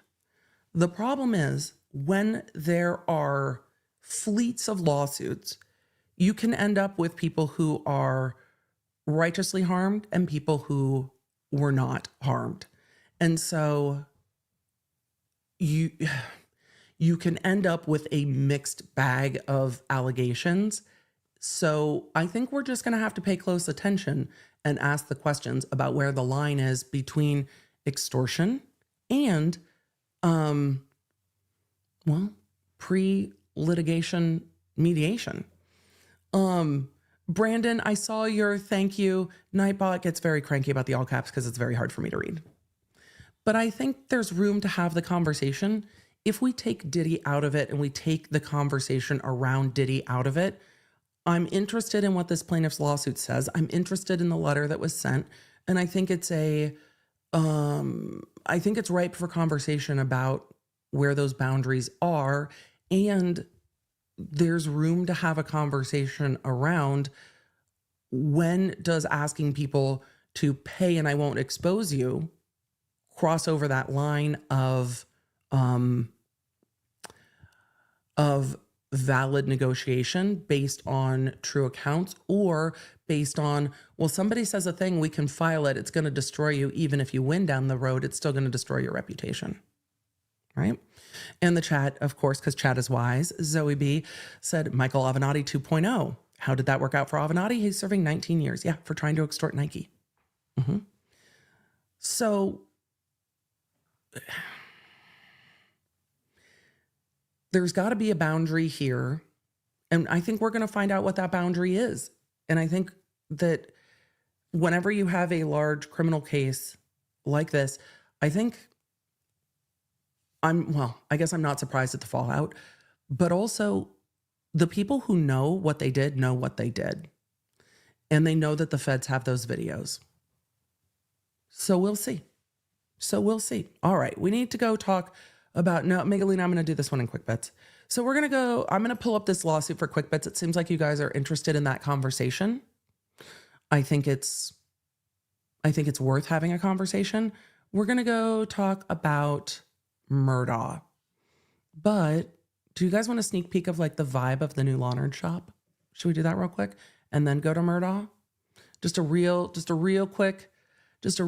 quick sneak peek of the new Lawnard shop. You guys are like, yes. And then we'll go to Murdaugh. All right.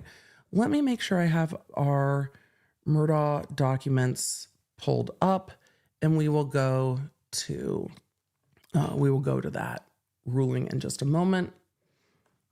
And let's see. Where's our order? All right, we'll go to Murdaugh next. We'll do a quick vibe check on the new Lawnard shop. All right? Because it's going to be rolling out soon.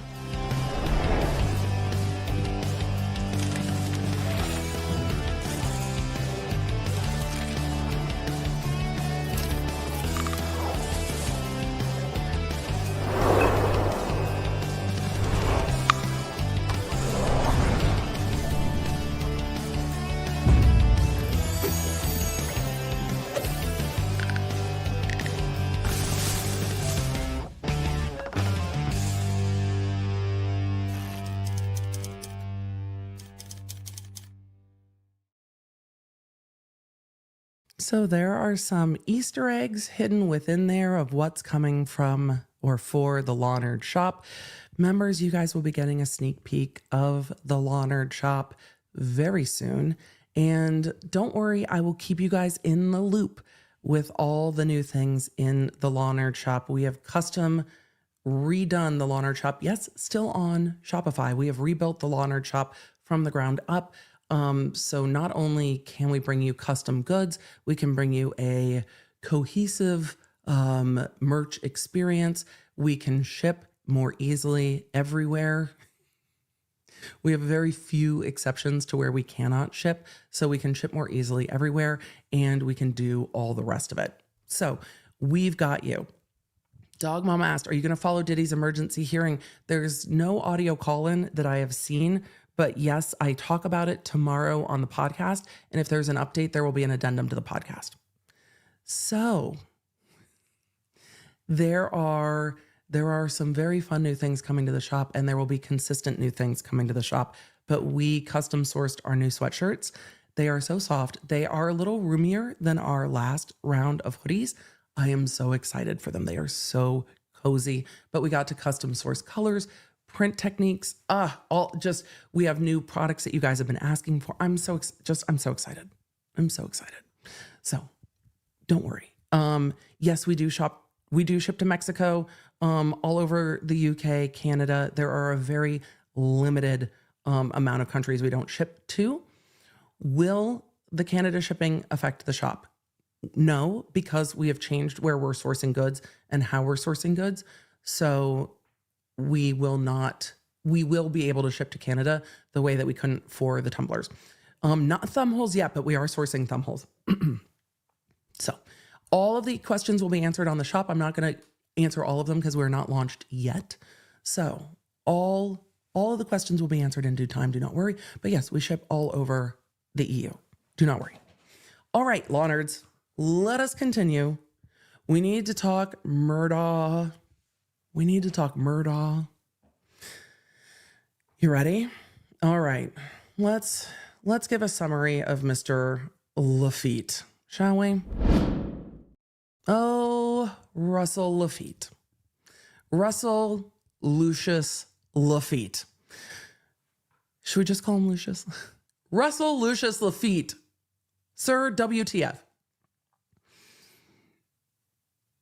He's been granted a new trial on appeal. We're going to go through the appellate ruling and what the judge did not do, and why he's getting a new trial. Russel Laffite was one of the bankers that was working with Alec Murdaugh to help him steal from his client. He had gone to trial before Murdaugh's murder trial in federal court, and in federal court, he was convicted, he was sentenced, he appealed, and that appeal was granted based on stuff that happened with the jurors. So we're going to go through, this is a 37-page appeal. We'll go through a lot of the facts, not as much of the legal standing. We can go through the legal standing later, but he has been granted a new trial. I don't know if Murdaugh's going to get a new trial as well. We haven't seen a lot of movement there, but remember, that is still pending as to Murdaugh as well, as to whether or not Courthouse Becky's dumb fuckery is going to cause a new trial in the Murdaugh murder trial. So let us get into this U.S. Court of Appeals for the Fourth Circuit, Emily. Just because it has an F doesn't mean it's 5. Fourth Circuit, United States of America versus Russel Laffite. And this is the appeal from the District Court of South Carolina. And this is the Judge Gergel. I don't know how else I would pronounce that, but Judge Richard Mark Gergel. This is before a panel of judges, 3 panel judges. This is a published opinion. This was argued by all of the attorneys and briefed. Vacated and remanded by published opinion. Vacated means that the conviction was vacated and the case was remanded for new trial.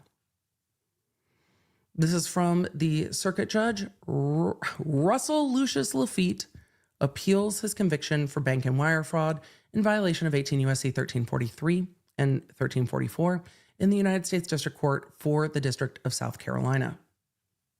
See, now we have full, I don't know what that was. Anyway. He also appeals the district court's denial of his motion for judgment as a matter of law and 2 motions for new trial. The government cross appeals from the district court's restitution order for the reasons explained below. We vacate Laffite's convictions and sentence and remand for new trial. So everything else is going to be moot. Everything else is going to be moot. If they are granting a new trial, the rest of it's moot. The government alleged in the indictment and sought to prove at trial that between 2006 and 2021, Laffite used his position as CEO of Palmetto State Bank to assist Alec Murdaugh, disbarred South Carolina attorney, in defrauding Murdaugh clients. Footnote 1, the Supreme Court of South Carolina disbarred Alec Murdaugh on July 12, 2022. Laffite and Murdaugh were alleged to conspire to defraud Murdaugh's personal injury clients and to obtain money and property by materially false and fraudulent pretenses, representations, and promises by making misleading statements and omissions. Footnote 2. Murdaugh has pled to all of this, by the way. Footnote 2. In September 2023, Murdaugh pled guilty to the conspiracy to commit wire fraud. Oh, keep reading. Bank fraud, wire fraud, money laundering.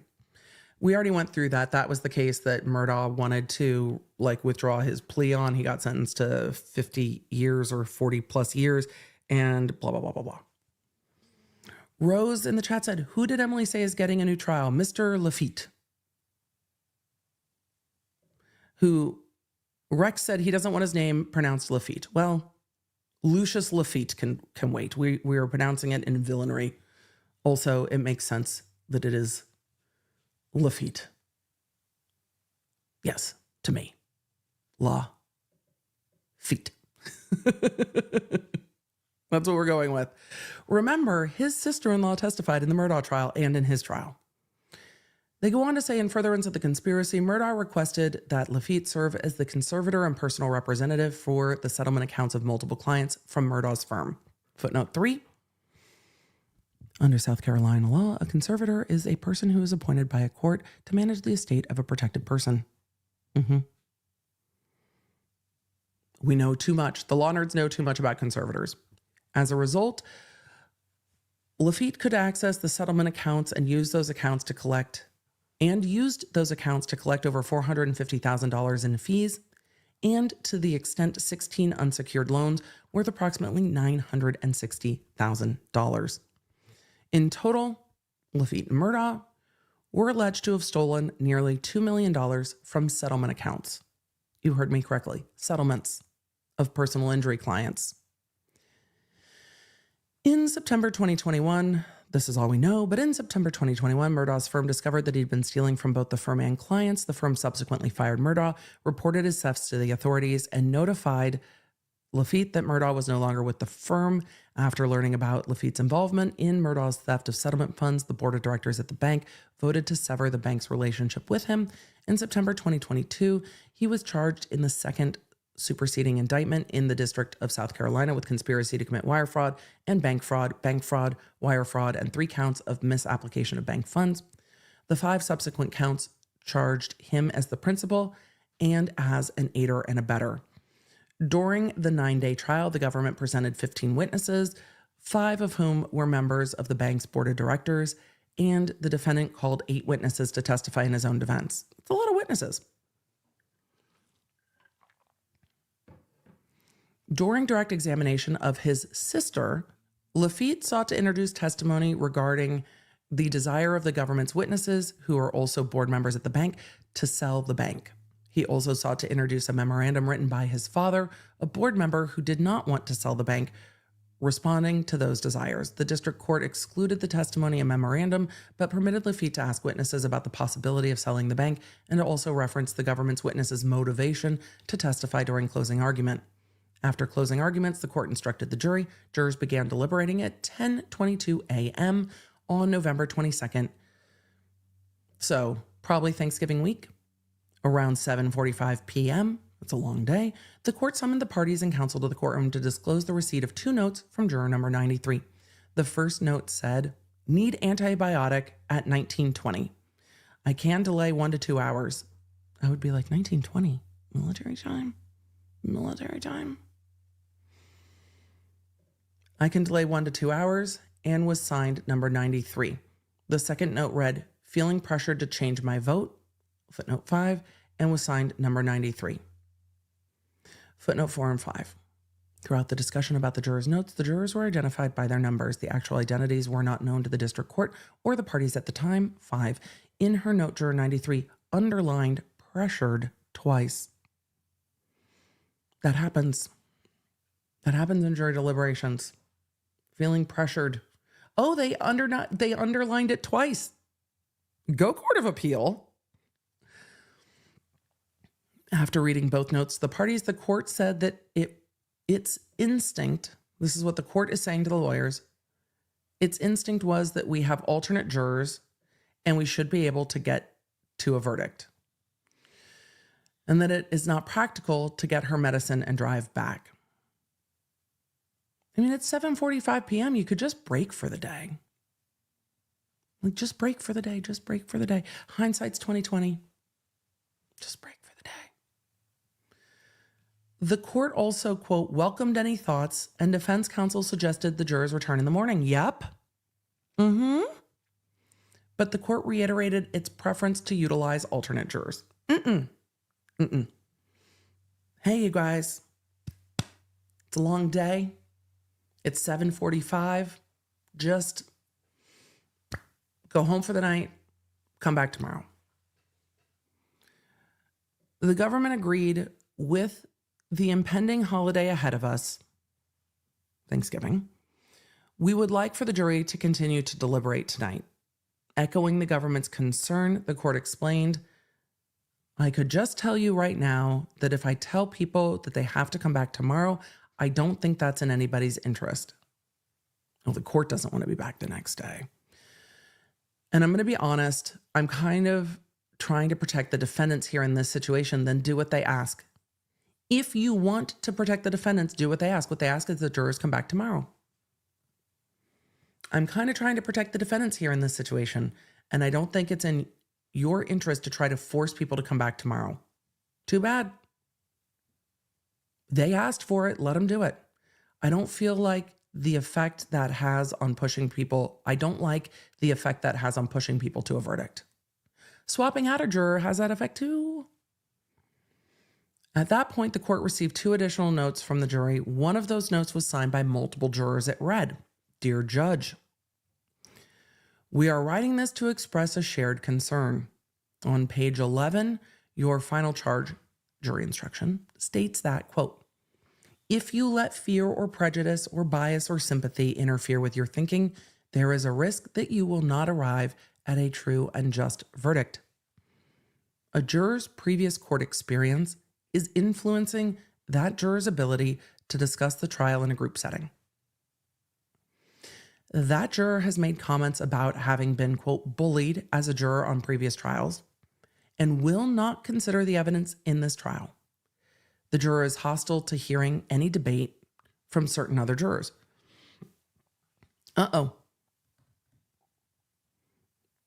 Danger. And the juror disagrees with your final charge and specifically the definitions you provided. Danger, danger. We respectfully ask that you consider speaking to this issue so that we are able to proceed with deliberations. Danger, danger, danger. Here's the thing. At this point, what judges would have done in my jurisdictions often would be to bring the jurors in one by one and ask if a juror is refusing to deliberate and would hear from each juror. If a juror is refusing to deliberate, it's different than that juror saying, I disagree. So if a juror is like, I don't agree with the law, I don't agree with the judge's definition, I don't agree with what the judge charged us to do, and I will not talk to you about it, refusing to deliberate is different. If the juror is like, no, I've heard all the evidence in the law, I just don't agree with how you guys see it, that's a jury that can't reach a verdict, and that is a mistrial. If someone's refusing to deliberate, they can be swapped out for an alternate.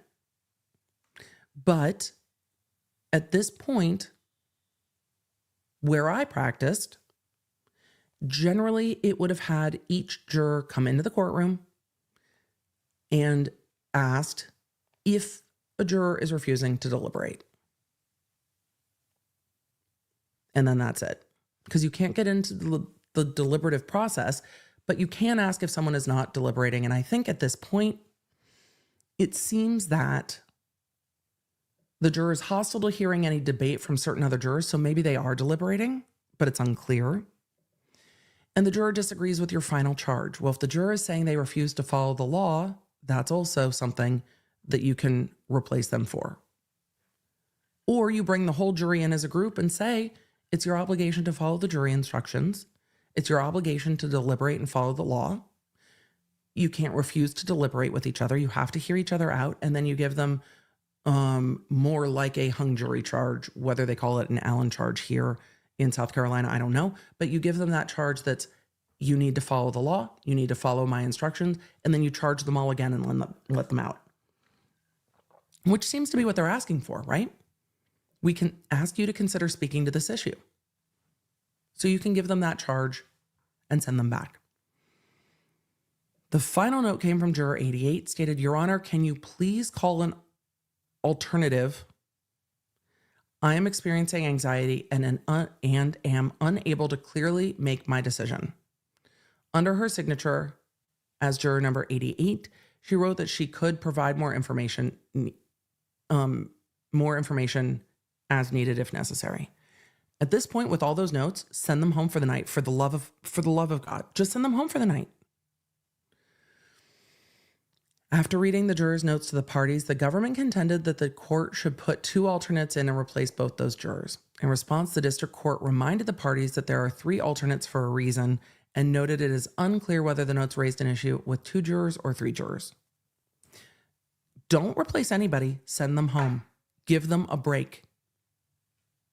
The government proposed that the person with the medicine should be allowed to go home. The person who cannot follow the law should be struck for cause. Too late for that. Disagree. The court counseled caution for the juror who allegedly was not deliberating, saying, "I can't let a juror be bumped out one way or the other who says that's not accurate. I'm fully participating. They just don't agree with me. That, you know, that's not a juror I remove. I mean, I tell them in my charge to hold your convictions." And the court's saying, right, maybe this juror is deliberating and they just don't all agree. Consequently, the court proposed that it speak with a juror referenced in the 3rd note, but expressed its view that it would be a huge mistake to conduct the interview in the courtroom. Danger. Footnote 7. Where is footnote 7? The district court later learned that juror number 93 was the juror referenced in the 3rd note.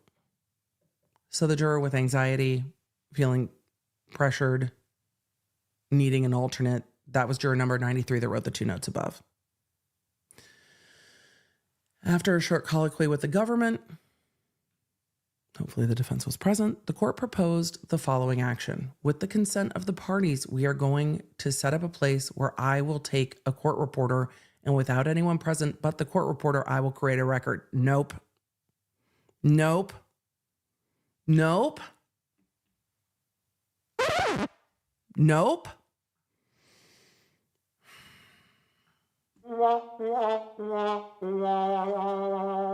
Why do all these judges want to have ex partes? Why? Why do you want to? You can't talk to the juror without the attorneys present. You can't talk to the juror without the attorney's presence. What are you doing? Just don't do this. Don't do any of this. I hate all of this.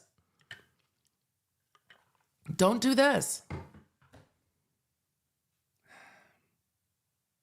The court proposed that with the consent of the parties, why would any party consent to that? We're going to set up a place where I will take a court reporter, and without anyone present but the court reporter, I will create a record. No. And with my deputy and my court reporter, I will ask the juror if there's a problem. No. No. No.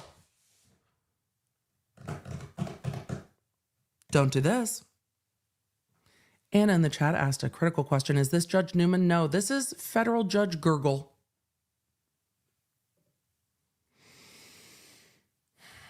When Judge Newman questioned a juror, remember what Judge Newman did? Judge Newman pulled in the juror and the court reporter and the lawyers. But this is a deliberating juror. Sorry if you heard that. I moved my neck and it just made noise. Both parties consented to this action. Why? No. Both parties consented to this action, and the court directed the courtroom deputy to ask the jury foreman to identify the juror number of the juror referenced in the 3rd note. Upon her return, the courtroom deputy informed the court that the parties that the jury foreman did not know the juror's number, but she stated she would get her number from the name. I don't know. Before leaving the courtroom, the court said, okay, I'm going to take action. Fair enough. Everybody happy with that? Nobody should be happy with this. Here is the difficulty.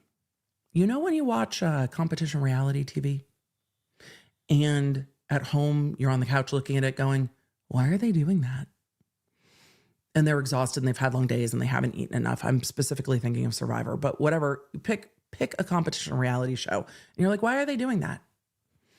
The decisions you make after 9 days of trial at 8 o'clock at night are different than the decisions that are easy to sit here, not in the thick of it, and say.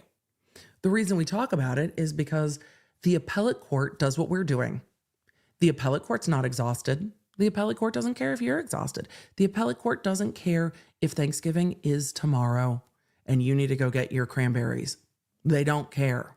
The appellate court sits back on the couch going, or in their giant chairs going, well, in a perfect world, we wouldn't have done that. So you are held to a standard that can be difficult to achieve under the circumstances of trial. And that is what you are supposed to do as a lawyer. No one should have consented to this at all. Easy for all of us to say we're not in trial. If this has never come up before, sometimes lawyers need a moment to be like, Your Honor, let me think this through. Let me think the logical extent through. Is this a critical part of the proceeding? The defense attorney at least should have been like, no. We're not talking to any jurors without me present. This is all a bad idea. But the appellate court doesn't give a fuck if you're tired, if you're hungry, if you're hangry, if you've been going on 3 hours of sleep. They don't care. They sit back with a cold look at the record and go, what are you doing? So the judge says, I'm going to take action. Fair enough. Everybody happy with that? And apparently everybody was happy with that. Everyone should have said, no, I'm not happy with that. At 8:20 p.m., the court conducted an in-camera. Why do we have jurors there? This is so foreign to me. In Los Angeles, court is done at 4:30. Everybody out. Having people deliberating from 10 a.m. to 8 p.m. is bananas to me. But I don't remember if these jurors were sequestered. I don't think they were. But everyone's exhausted. Let them go. Let them go home. Tell them to go home. We're done for the day. Go home.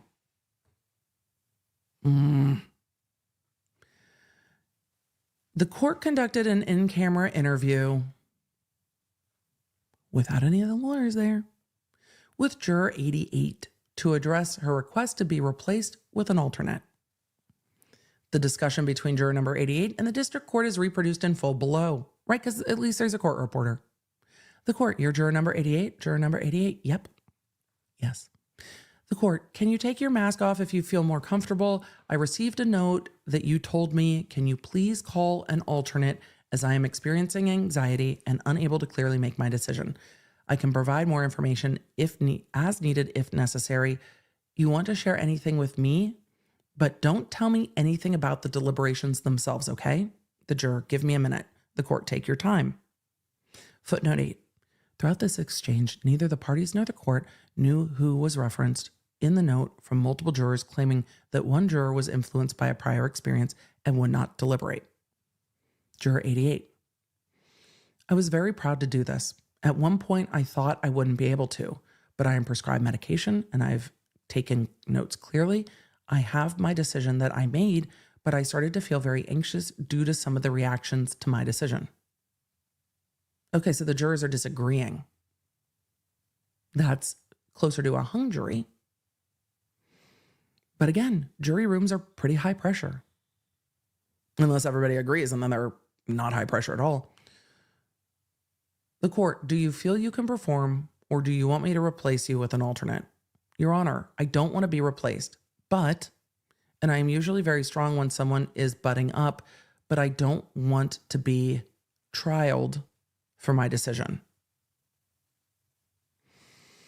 The court, well, whatever decision you make is your call. The juror, yes, sir. The court, the issue is, are you able to perform your duty as a juror? The juror, at this point, no. The court, okay, I'm going to honor your request to replace you then. If the defense attorney was in the room, the defense would be like, I don't know what side this juror's on, but this juror might hang the jury. And that's probably better because I think from everything I've seen from the Laffite case, the evidence is pretty strong against him. So wouldn't you want to live to fight another day if you're the defense? I'm going to honor your request to replace you then. The juror seems like they had made a decision and they were having a hard time standing their ground with the other jurors who disagreed. The court, Crystal, can you handle it from here? Crystal is probably one of the court security officers. Yes, sir. I will just send in the court deputy. Yes, sir. I'll send in the court security officer to escort her from here. The court, I'm going to go back. You stay here with juror number 88. I don't know your name, but hello and goodbye. I wish you the best. Thank you for your service. Juror number 88, I'm very sorry, Your Honor. The court, I understand. So the juror was uncomfortable with the pressure from the other jurors, likely because this juror disagreed, right? So, all right.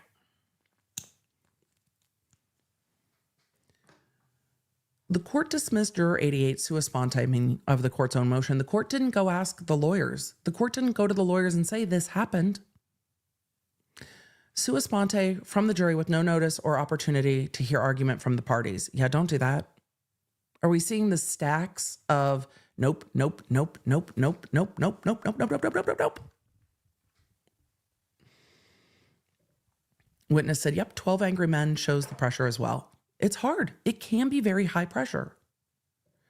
Jurors attempt to influence each other. That's part of the deliberative process. Some do that more kind, some don't. The district court intended to also, quote, sit down with the alleged problem juror pursuant to the same procedure agreed to by the parties for juror 88, but the court was informed that the previously unidentified juror was the juror with the medication issue, juror 93, and this juror had already left the courthouse. Wait, juror 93. So juror number 93 and juror number 88? At 8, what? When did that juror get dismissed? At 8:27, the district court returned to the courtroom with the parties and informed them that the juror in need of antibiotics, juror number 93, had been excused. And as for the juror experiencing anxiety, juror 88, the court explained that during the in-camera interview, quote, juror number 88 asked to be relieved and said she wasn't able to go forward, and I removed her. No, she said she was feeling anxious and she had reached a verdict, but she didn't think under further questioning she could. I relieved her. I granted her request for an alternate. I just basically said to her, tell me, can you do your duties? And she said, I can't do my duties. Well, there was more than that. She's got medication issues herself, anxiety issues, and I relieved her. The court did not read back the in-camera interview or provide any further explanation. And based on the removal of juror number 88 and 93, the court explained that the issue outlined in the third note that a juror's experience was influencing his or her ability to serve and was not deliberating was resolved. After the district court announced the removal of jurors 88 and 93 to the parties, defendant's counsel, quote, objected not to the juror that was replaced for medication, but to the removal of the second juror that was replaced with the anxiety. The court noted defense counsel's objection, but clarified that juror 88 was emotionally very fragile, could hardly speak, was shaking, was on anxiety medication, was not physically capable or emotionally capable of going forward. You know how how the attorneys could have evaluated that better? If they were in the room. The jury, which now consisted of the 10 original jurors and 2 alternates, was brought back into the courtroom. After the court's instruction, the jury was excused to return to the jury room at 8:33 p.m. Soon after, the court was notified the jury had a verdict. Weird how that happens. The other jurors came in and were like, y'all think he's guilty, right? Us too. Send it. Can you see where the issues are? Around 9:30 p.m., the parties returned to the courtroom for announcement of the verdict. At that point, defense counsel Matt Austin again noted that his co-counsel Bart Daniel objected to swapping out the alternate. Of course they did, and explained that it was akin to moving for a mistrial. I mean, ultimately the result would have been the same, right? That juror clearly would have hung the jury, and it would have been a second trial. Here, the appellate court is giving them a second trial. So we're really putting them back in the place they would have been if that juror hadn't been removed, which makes sense. But what is happening? So the defense objected to swapping out the alternate.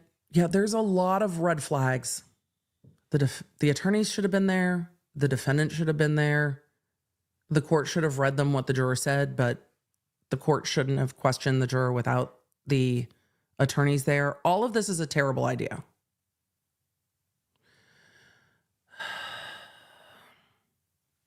The court expressed surprise at the objection. What? And Mr. Austin clarified that defense counsel thought we were just going to be interviewing jurors, not replacing them. Right. Because the court said, I'm just going to find out what's going on. And then the court just kept going. In response, the court explained that it tried to be transparent as possible and that in its view, the parties had agreed to the actions that it took. No, they agreed to talking to the juror, which they probably shouldn't have done either. When you see defense counsel objecting at every stage, this is why. Don't concede. Defense should have been like, Your Honor, you're going to do what you're going to do, but I don't like the court talking to a juror without any of the attorneys present. The attorneys should be present. Specifically, the parties agreed that the court would meet with juror number 88 and could make a decision to remove her upon realizing that she was plainly incapable of continuing and in an emotional meltdown. I think that's a bit dramatic. Do you think in an emotional meltdown is we only have the record, right? And the attorneys weren't there. The judge is saying the juror was shaking and the juror was exhausted and stressed. Again, the defense might have said, because the defense asked before, the defense might have said, everyone needs a break for the night. Everyone needs a break for the night. She is feeling overwhelmed by the other jurors, perhaps, but everyone just needs a break for the night. Let everyone go to bed. But if the defense had been there, they could have seen the way that the juror presented. We just get a transcript. So we don't know. We just get the judge's characterization that this was an emotional meltdown. But we only have the transcript. We can't tell. Even if we believe the judge that this juror was anxious, let them sleep. Let everybody get a good night's sleep and come back, have a good breakfast, get some protein, get some caffeine, and come on back in the morning. And then read them maybe the Allen charge. But no, that's not what happens here. Mr. Daniel reiterated his understanding that the court was coming back to tell us what the juror said or to give us your decision or give us what your decision would be so we could object to it. The following exchange then ensued. The court, okay, so you are now telling me that I had to come back and told you that she was emotionally incapable of functioning and that she asked me to remove her and that you would have objected to that? Mr. Daniel, I did object to it. Mr. Austin, yes, Your Honor, I thought we would have stated that it's a hung jury. The court, it's not a hung jury. I have alternates. That's not how that works. If one juror's standing their ground, you don't just swap them out until somebody reaches a jury. That's not okay. And this is why we're getting a new trial, because it would have been a hung juror. Mr. Austin, we just want to note for the record, the court, okay, you know, folks, tone, this judge is getting mad, or at least that's how I'm interpreting this. Okay, you know, folks, to come in here after the fact, after the court laid it all out and we agreed on a process, I thought it was very clear, and I did, but that's a record of her. I don't think anybody would really question, except the Court of Appeals. It's all on the record about what she said to me. And I was, of course, following up on her request that she be removed and told me she could explain it to me, and she did. I don't want to invade her privacy, but she is on significant medication. Is that just not in the record? And she was, in my estimation, in an emotional meltdown situation, okay? The judge is like, I said what I said, what I said. I want to be done. Wrap it up. The jury was then brought into the courtroom and a verdict of guilty on all counts was announced. The jury was individually polled. Each juror affirmed that it was their verdict. Subsequently, Laffite was sentenced to 84 months in prison and ordered to pay over $3.5 million in restitution. I think this will be the result if there's a new trial anyway. Especially now that Murdaugh's pled to these counts and has no appellate rights and can come in and be forced to testify, because part of Murdaugh's plea deal is that he testify truthfully. I think Laffite's actually in a worse position to go to a retrial after this. I think Laffite's best option here on getting a new trial is to try to work out a plea, but some jurors weren't convinced. However, after Murdaugh comes in and testifies, will those jurors be more convinced? In December 2022, if you want to know how long appellate work takes, in December 2022, Laffite moved for a new trial. We are in November 2024 and he's getting a new trial. And I think is actually worse off than he was in December 2022. In December 2022, Laffite moved for a new trial. He argued, among other things, the district court's replacement of jurors number 88 and 93 violated his Fifth Amendment right to be present because they were excused outside his presence. In addition, he contended that his Sixth Amendment right to an impartial jury was violated because the jurors were improperly removed based on their views of the case. In support of his motion for new trial, he sought permission from the district court to file affidavits from the jurors and the jury for foreperson under seal and interview additional courtroom personnel who may have had interactions with the jurors. The district court directed the parties to brief the admissibility of the affidavits, and after a memorandum was filed by the defense arguing that the affidavits were admissible under FRE, Federal Rule of Evidence 606b1, it permitted the affidavits to be filed under seal solely to evaluate their admissibility. The government filed a memorandum in opposition, and then the defense filed a reply. In March 2023, the district court denied the motion for new trial, finding that Laffite waived his arguments relating to the removal of the jurors. Wrong. No. Bruh.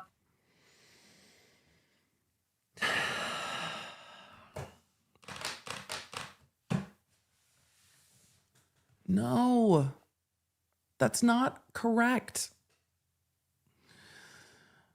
He didn't waive his arguments. He preserved them on the record. He made the argument to the judge, and then he's bringing them up in a motion for new trial once they have the transcript. That's not the right ruling.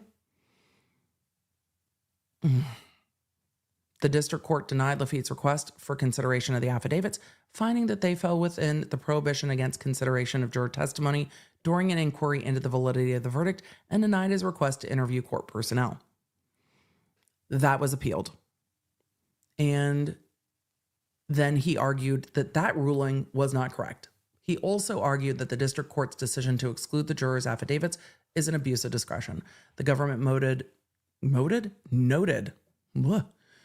a timely cross appeal on the failure to order interest on the restitution amount. You can tell as we get to about 2 hours, the brain that is unwell, because I am sick, is struggling. So the government's response is, excuse me, Your Honor.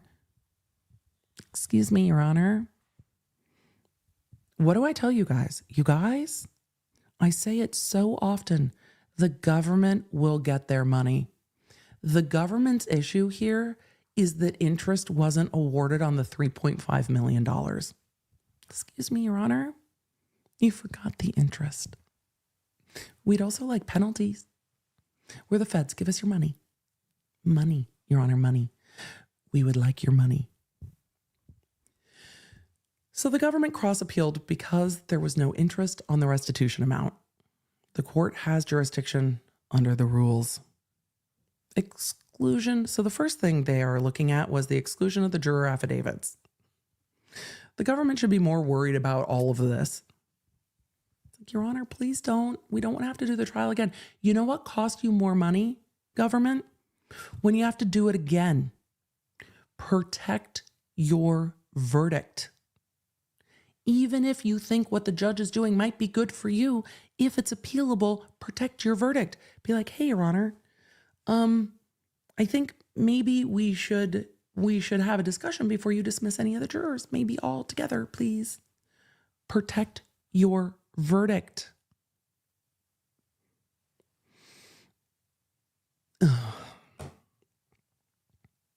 Yikes.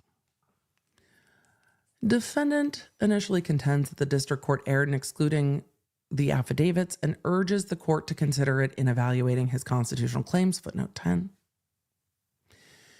As for juror number 88's affidavit, defendant argued that the district court erred in excluding it, but represented on brief that, quote, the court does not need to consider her affidavit to rule in defendant's favor.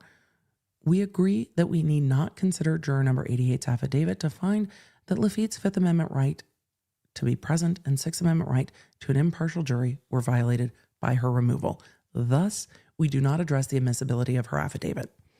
Laffite does not challenge the district court's decision to exclude the juror foreperson's affidavit or deny his request for additional interviews with courtroom staff. So the Court of Appeals is being very Court of Appeals-y, saying, hey, you are right. We don't need to consider this, so we're not going to. Look, the Court of Appeals wants to go direct line. What is the most clear through line to get to the result? And here the most clear through line to get to the result is we don't need to bother with any of that. The defendant has a right to be present at all critical stages of the proceeding, and dismissing a juror is a critical stage of the proceeding. Because the district court correctly excluded the affidavit under Rule 6061 and thus erred in denying the motion for new trial based on the affidavit, we cannot and do not consider it in our analysis. So they're saying, look, that's fine, but we don't even need it to get to where we're getting. Direct through line. As relevant here, Rule 606b1 provides that during an inquiry to the validity of a verdict or indictment, the court cannot receive a juror's affidavit about any statement made or incident, that occurred during the jury deliberations, the effect of anything on that juror or another juror's vote, or any juror's mental process concerning the verdict or indictment. So they're going, and we've seen this argued now multiple times. This is a growing area that we've seen discussed after trials, particularly high-profile trials, is we cannot inquire into the deliberative process. So we review for abuse of discretion the district court's denial of a motion for new trial. So they're like, right, we can't get into it, and we're not getting into it. Defendant concedes that juror number 93 affidavit allegations relate to her views of his innocence or guilt, and they fall squarely within the ambit of Rule 606. Right. You can't ask about deliberations. Nevertheless, he contends that two categories of her assertions are admissible. One, her motivation for sending the note, and two, her discussions with courtroom staff explaining that she lived 20 minutes from the courthouse and that a friend could bring the medication quickly. Your Honor, there were options. Everyone should have just gone to bed. Everyone needed to sleep. Everyone needed to go home, have a meal, have a shower, and come back in the morning. None of this would be going on. As to both categories, defendant advances an untenably narrow view of Rule 606. In adopting the rule, Congress endorsed a broad no impeachment rule with only limited exceptions. Moreover, the Supreme Court recognized Congress did so for a good reason. A broad prohibition of juror testimony promotes full and vigorous discussion during deliberations and gives stability and finality to its results. This language. This is why the Supreme Judicial Court in Massachusetts is unlikely to get into anything more in the Karen Reed case. The judicial goal is full and vigorous discussions and stability and finality to verdicts. However, I would arguendo, in Massachusetts, giving finality to verdicts means hearing that there are verdicts, but finality to verdicts and not reopening them is what the courts are leaning towards. Jury rooms can get heated when there is a hung, especially if it's one person. And then you have 11 other people going, are you fucking joking me? We want to go home. We've been here for, insert the number of days, weeks, months. We want to go home. We're done. Are you going to deliberate with us or not? Not? Then tell the judge we can't reach a verdict.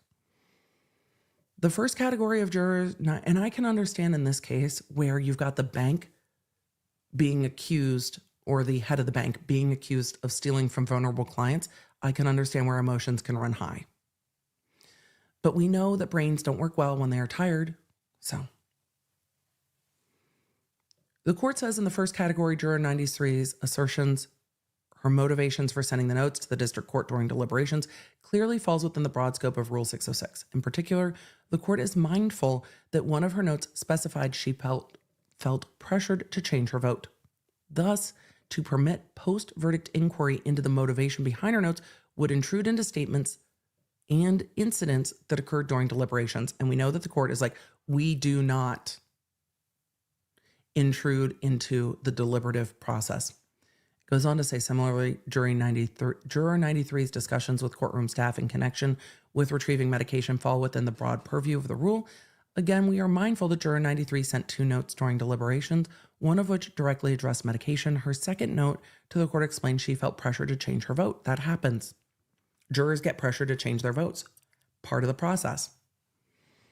I prefer if it's not pressure but conversation, but everybody experiences that differently. And I'm not naive enough to say jurors don't pressure each other.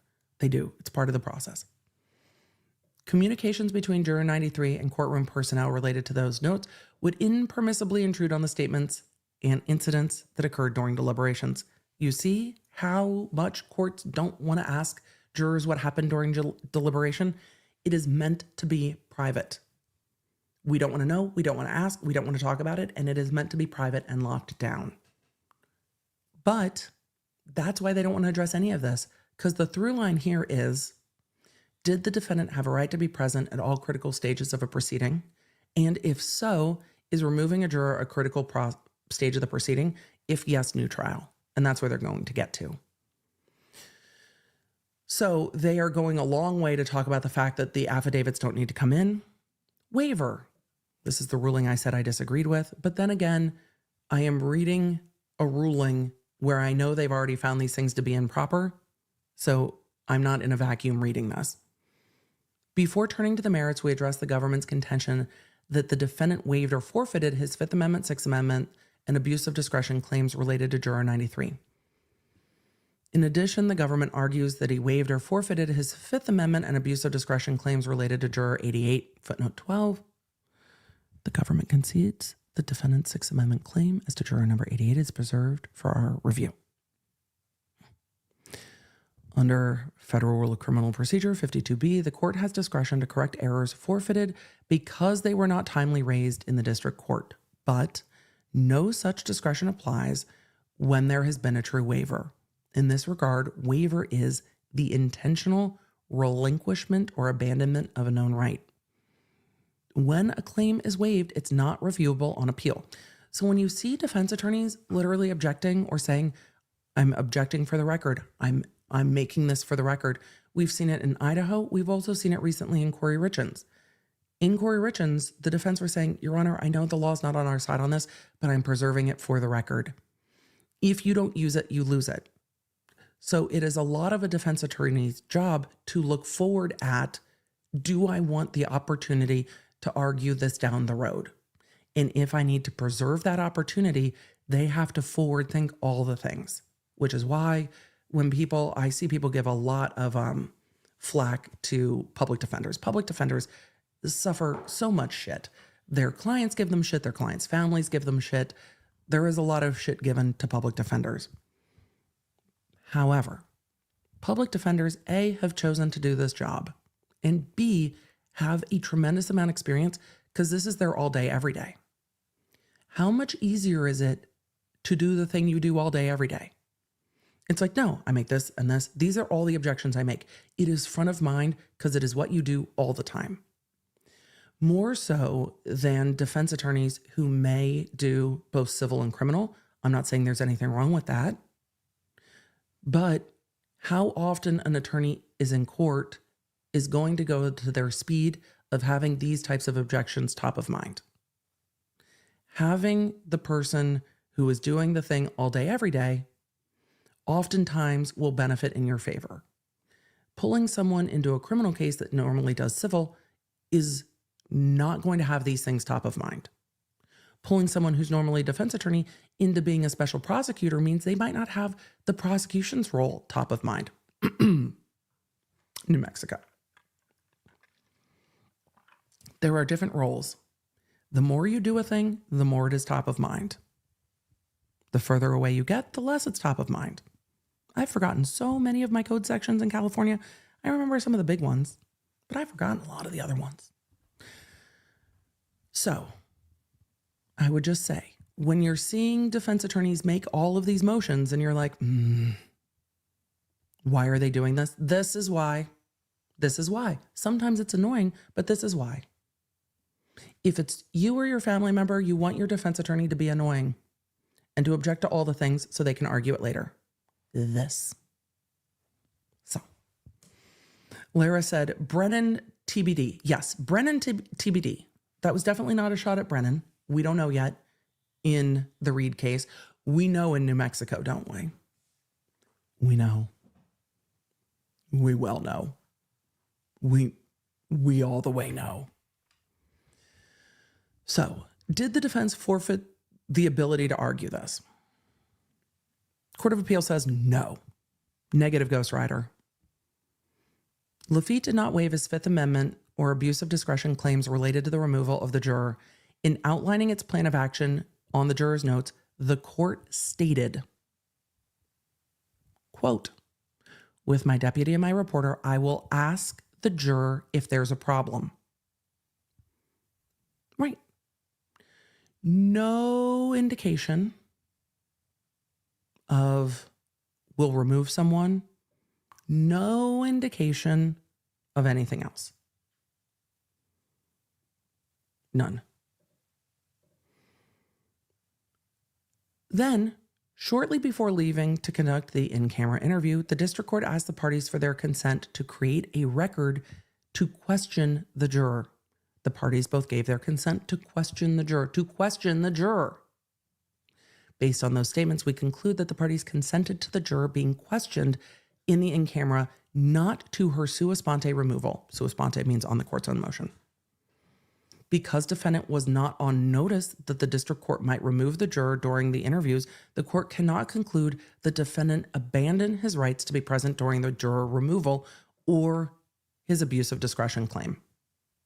He did not waive it. Indeed, the court reflects that Laffite's counsel came to the same conclusion in response to the district court's announcement that it had in fact removed the juror during the in-camera. Laffite's counsel immediately objected to the removal. When the verdict was returned less than an hour later, Laffite's counsel again objected to the replacement of one juror, explaining that he understood the court would be interviewing the juror, not necessarily replacing them. Based on these timely objections, the government's argument that Laffite waived the right to be present or abuse of discretion claim is meritless. Footnote 13. For the same reasons, the government's arguments that Laffite forfeited his claims about juror 88 removal also fails. Rexy Moto in the chat said, is this about Egg Lady? No, different trial. This is Laffite's trial in federal court before the Murdaugh murder trial, and this was deliberating jurors. Egg Lady was removed prior to deliberation. So different. In an attempt to overcome this conclusion, the government relies on the district court's statement uttered just before leaving the courtroom to conduct the in-camera, that it was going to take action. Ready for action. That doesn't mean that the court is going to remove somebody. It means the court's ready to talk to the juror. All of that should have been done in open court. Just do things in open court. And if you're going to do them not in open court because it feels like open court's intimidating, the lawyers should be there. We saw that in Murdaugh. When there were conversations about the jurors or with the jurors, everyone was present. The defendant wasn't. The defense attorneys were.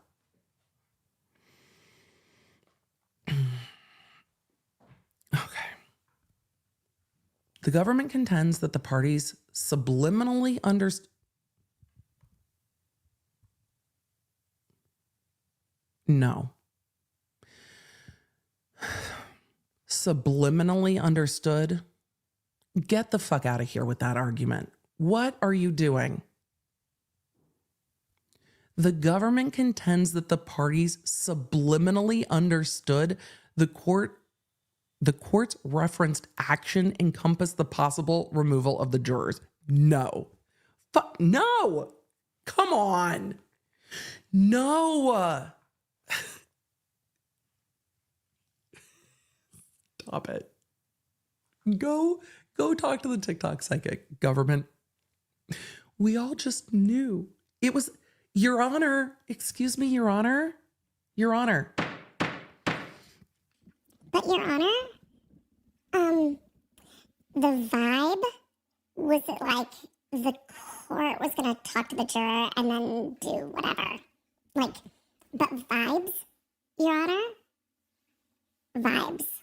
We knew subliminally that that's what was going to happen when they went to court. Stop it. Stop it. Stop it. I hate this argument so much. I hate this argument so much. Your Honor, vibes. Fuck. I hate it. Your Honor, we all just understood. No, they didn't understand. They would have objected, obviously, because they objected the second the court came out. It was like, I yeeted the juror. And the defense is like, what the fuck? No, you didn't. No, the fuck you. What? Because that can't be undone either. They're so all the wrong. The government contends the parties subliminally understood. Somebody put that on the list of wild shit we've seen in court, subliminally understood. Go take the wrong thinking class that Utah offers. There are times I appreciate attorney creativeness, and there are times I don't. I don't appreciate it in this. No. Okay, I got stuck. The parties subliminally understood. Thus, defendant's failure to object constitute a waiver. We disagree. The district court's vague stated intent to take action is ambiguous. We remain reluctant to read waiver into Laffite's silence, which at most is subject to several plausible interpretations. Correct. Agreed. With respect to juror number 93, the government's waiver arguments are on point. You win some, you lose some. The government argues that the reasoning outlined in United States versus Spurl compels the finding of waiver. There, the second court evaluated whether the defendant waived a challenge to the district court's removal of a juror after deliberations had begun.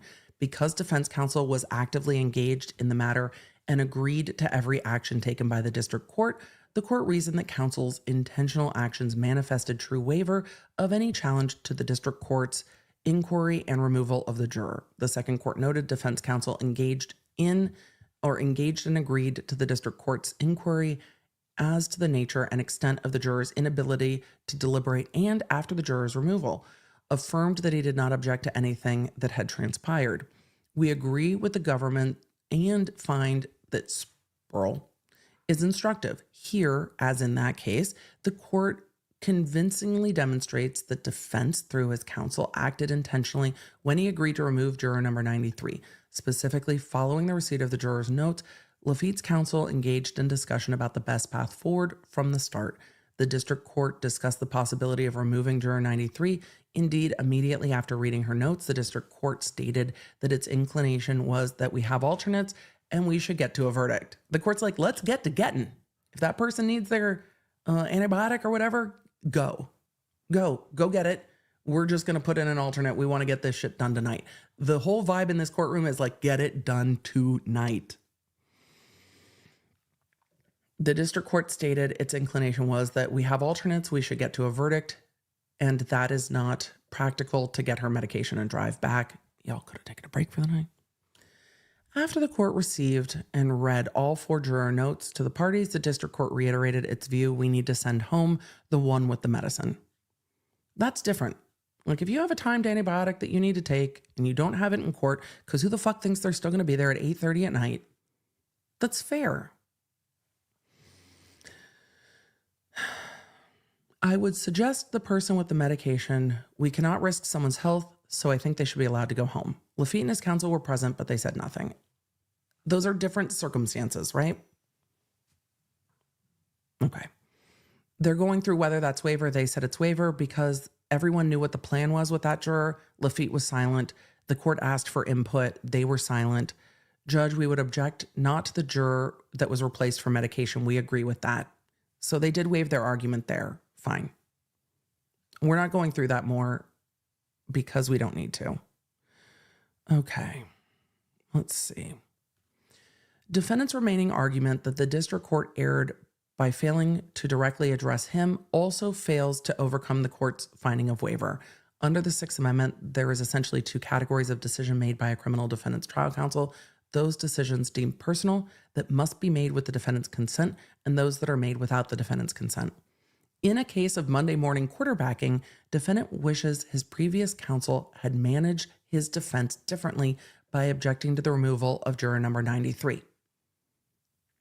Okay, well, we all wish we had done something differently in life, but your counsel said, yeah, if the court's inclined to dismiss a juror who needs their medication, then that's going to happen. So, done. Notably, Laffite, a sophisticated businessman, was present at counsel's table throughout the discussion with the government and the district court following the receipt of the juror notes. And even if defense counsel failed to directly consult with defendant, counsel's decision not to object to the removal of the juror is not a personal right that requires such consultation. Rather, it's well established that defense counsel has the authority to manage most aspects of defense without first obtaining consent from the defendant, including what objections should be raised. Defense attorneys get to run their case. There are parts of the proceeding that are solely within the discretion of the defendant. One of those things y'all are most familiar with is whether or not they testify. Whether or not someone takes a deal is there too. When you saw Brian Steele, I think Brian Steele, the attorney for Young Thug, looked distressed when his client wanted to take a deal. He made note on the record that his client was advised and understood his rights, but he didn't agree with him taking a deal. He looked distressed, but he also noted on the record, it's not my decision to make. I want to fight this case out. My client wants to take a deal. That is the client's right, even if I disagree. Same with taking the stand. I disagree. They want to take the stand. They're going to take the stand. Nothing you can do. But when to object, when not to object, trial strategy, all of that the defense attorney gets to do, sometimes even if the defendant disagrees with the way it's being done. I'm sure there are things that Sarah Boone disagreed with, don't you think? I'm sure there are people Sarah Boone wanted to call as witnesses. The defense was like, oh, we're not doing that. Because the defense attorney still has to do things ethically. And there are times that a defense attorney or a defendant can ask an attorney to do something that the attorney just can't do. And that might be because they don't know. And that might be because the defendant is like, we'll do this. And the defense attorney's like, I can't ethically do that. No worry. 10-4, Miguelina. So let us continue. This is within the purview of the defense attorney. We hold the defendant waived his Fifth Amendment, Sixth Amendment, and abuse of discretion claims related to the removal of Juror 93. However, because defendant did not waive his claims relating to the removal of Juror 88, we address the merits of those below. We are how many pages in? 23 pages in for the Court of Appeals to tell you what they're deciding on and what they're not deciding on. This is why I can't be an appellate court. It's like, this is everything, we're not addressing that. This is everything, we're not addressing that. Court of Appeals. Sixth Amendment. Defendant argues that removal of Juror 88 violated his Sixth Amendment right to an impartial jury. After careful review, we agree. The Sixth Amendment guarantees the right to an impartial jury. This guarantee includes a requirement that a verdict be unanimous. We review the dismissal of jurors for abuse of discretion. This is a standard that's hard to meet. Finding that a lower court judge abused their discretion is not often found. So this is the rarer circumstance. Let's see. In light of the unanimous jury requirement, the DC Circuit has held that a court may not dismiss a juror during deliberation if the request for discharge stems from doubts the juror harbors about the sufficiency of the government's evidence. Was this juror hung? Because the reason underlying a request for dismissal will often be unclear, the DC Circuit reasoned that if the record evidence discloses any possibility that the request to discharge stems from the juror's view of the sufficiency of the government's evidence, the court must deny the request. Do you understand now why looking at that case and looking at what other courts have done, this court is like, when we look at the record, We see that the reason this juror wanted to be removed is because this juror had made up their mind. They disagreed with other jurors, and because of that was feeling pressure, and because of that pressure has to be removed. Let's see. Other circuits agree. Let's see. We're going to go back to the courts discussing all of the case law because they're appellate courts and they love to do it. In applying the above principles to Juror 88's removal about the fair and impartial jury, we find there is reasonable and substantial possibility that the juror's request for removal stems from her views of the case. I mean, that's what the juror said. In so finding, the chronology of Juror 88's responses during the in-camera interview is crucial. And the defense and the prosecution didn't have that recitation. First, the district court asked Juror 80 if Juror 88 wanted to share anything and reminded her not to divulge information from deliberations. In response, she stated, "I was very proud to do this. At one point, I thought I wouldn't be able to, but I am prescribed medication and I've been taking notes clearly. I have made my decision that I made, but I started to feel anxious due to some of the reactions to my decision." She saw the evidence differently than other jurors and started feeling uncomfortable because the other jurors, in some, were likely like, WTF.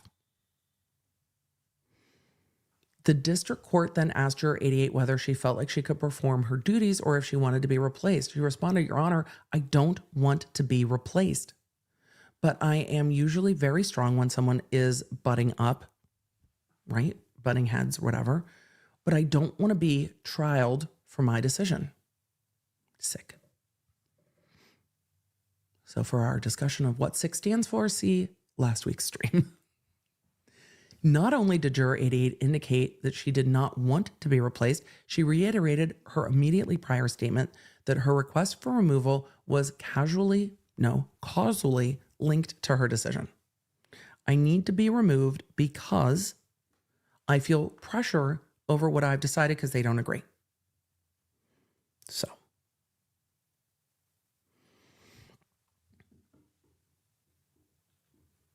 At that point, under the Brown case, the district court had a variety of choices to adequately protect defendant's Sixth Amendment right to an impartial jury. Send the juror back to deliberations with instructions that the jury continue to attempt to reach an agreement, recess for the evening, or declare a mistrial. They should have just taken a break, which I know not everybody likes Judge Cannoni in Massachusetts, but at times when the jurors were like, "I don't know what we can do," Judge Cannoni's like, "Let's take a break for the day. Let's take a break for the day." It's the reasonable thing to do. Let's take a break for the day. The jury had been deliberating for 1 day after a 9-day trial. Take a break. What travel plans did this judge have? That's what I want to know. Instead, the court asked the juror for a second time whether she was able to perform her duties, and the juror responded at this point, no. As a result, the court honored her request. "We recognize the district court faced a difficult situation. Send him home for the night." Navigating the tension between the duty to dismiss jurors for misconduct and the equally, if not more, important duty to safeguard the secrecy of jury deliberations is a delicate and complex task. Right, breaking for the night was the path of least resistance here. It had been a long trial and a long day. The district court was grappling with the receipt of 4 jurors' notes in rapid succession and faced the possibility of extending a high-profile case into the Wednesday before Thanksgiving. Yeah, it happens. But to permit removal of Juror 88, where the record shows a reasonable and substantial possibility that it was related to her views of the case, violates the Sixth Amendment. Our concerns are heightened in view of Juror 88's statement that others disagreed with her decision, and that after nearly 8 hours of deliberation, the reconstituted jury returned a guilty verdict in less than an hour. Telling, isn't it? Though a close call, we err on the side of Sixth Amendment caution. Thus, we hold removal of Juror 88 violated defendant's right to an impartial jury. I don't think we need to go far beyond that. I think we are, now well apprised of how the court got there on Sixth Amendment grounds. So when you see after 8 hours of deliberation, the court did not take a break. The court did not give any of the mistrial instructions. The court was like, we want to get to a verdict, and swapped out a juror. And in an hour, they had a verdict. No. The government asked the court to continue the inquiry. Of course they do. They're trying to protect their conviction now. Indeed, the district court informed the parties that the juror was, quote, emotionally very fragile, that she could hardly speak, was on anxiety medication, was shaking, and was not physically capable or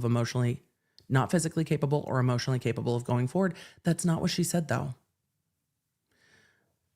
The court said she was plainly incapable of continuing, and she was in an emotional meltdown. Your Honor, she was frustrated and tired, and if you had taken a break for the night, that might have resolved, or it might not have. But if you have to work the Wednesday before Thanksgiving, then you have to work the Wednesday before Thanksgiving. Does everybody love it? No. But you know what else people don't love? Sitting in prison. Do I think that Russel Laffite should sit in prison based on everything I've seen of these cases? Yes, I do. But that has to be done the right way. Convictions, even if the right result obtained the wrong way, aren't the right result then. Excuse me, chat. Somebody can be guilty of a thing. Their rights shouldn't be violated to get there. If they're guilty of the thing, the evidence will mete it out. I do think Laffite puts himself in a worse position for a retrial. The government says the removal of a juror whose emotions rendered her incapacitated may be adequate exercise of the district court's discretion. But such emotional distress only justifies removal if it bears no causal link to the juror's holdout status. So, if a juror has if a juror gets to the end of a trial and is like, I can't make a decision. I'm sitting here, you're telling me I have to judge someone. I know they're going to go to prison or whatever. I can't make a decision. I can't make that decision. I thought I could, but I can't. That's different than I've made a decision, they don't agree, and the distress is coming from the tension of a hung jury. Those are different things. Here, we need not speculate as to the cause of the juror's emotional state. As explained above during the in-camera review, the juror said they felt anxious due to the reactions to her decision. That's it. In a similar circumstance, to vitate the Sixth Amendment concern, a trial court should create a record that enables the court to discern no substantial possibility that the juror's distress derived from evidentiary concern. And clearly here it did. We recognize that a court may not delve deeply into a juror's motivations, as doing so might intrude on the secrecy of the deliberation. Nevertheless, the district court is empowered to inquire whether the distress is caused by deliberations or some other factor independent that is a reason for removal. So not being able to sit in judgment of someone is different than, no, I've judged, I've decided, and they disagree with me.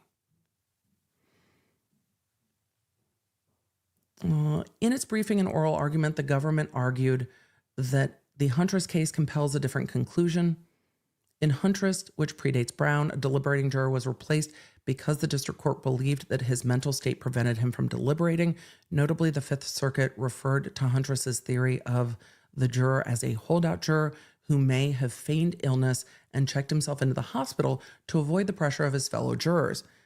That was pure speculation with no support in the record. In contrast, the record before us is clear. I think the record is clear.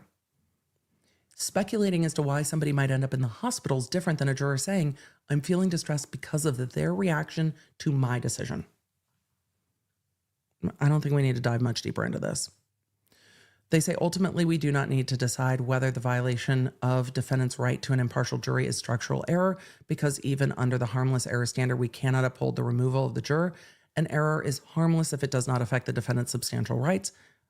For constitutional error, the government bears a heavy duty of proving beyond a reasonable doubt the error complained of did not contribute to the result obtained.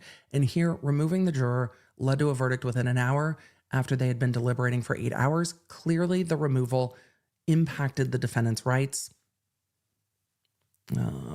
We're not going to go to the rest of the constitutional holdings.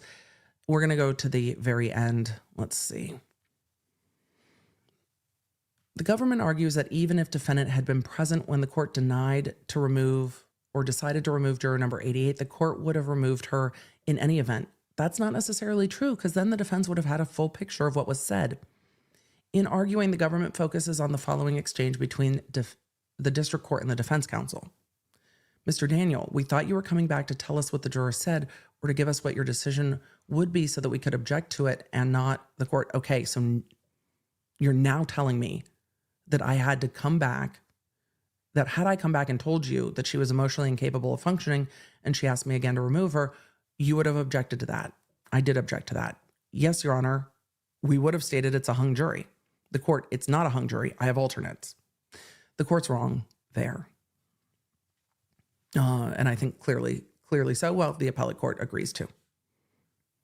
The government's argument is colorable only if we ignore context. During the in-camera interview, the juror tied her anxiety to her views of the case, which was a direct nexus to the Sixth Amendment rights. So they're going to continue to go through the other rights that were made on the appeal a little bit, but for the reasons above, the convictions and sentence are remanded for new trial. So what happens now? Mr. Laffite goes back to the district court and they set a date for new trial, or they try to work out some type of a deal.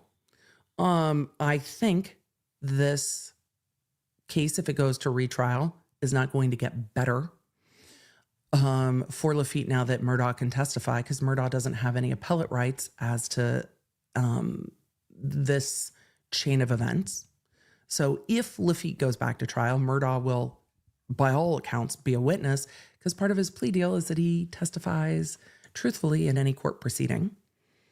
And I think when Murdaugh testifies, there's not much he can do to get around what he and Laffite did, because he admitted it so clearly in both the murder case and in some of his factual bases in pleas in other courts. So I think Laffite gets a new trial, yes.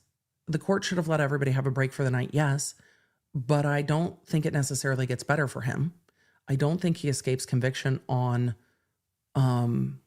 these counts.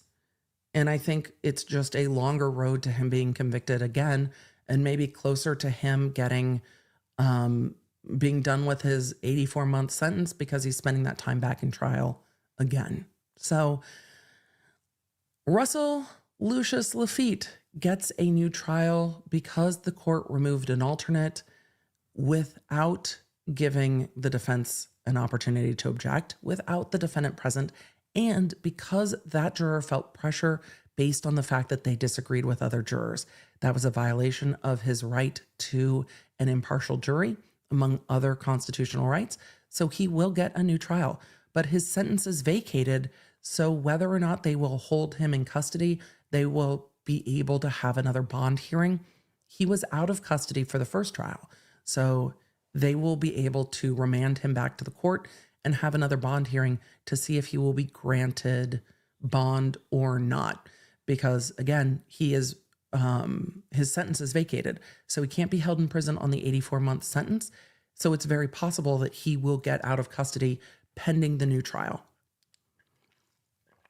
and then have to go back in if he is convicted and sentenced again. So it is reasonable that he will end up out of custody in short order. If you are interested in me following along with the retrial of Russel Laffite, I will keep you up to speed in the quick bits on that.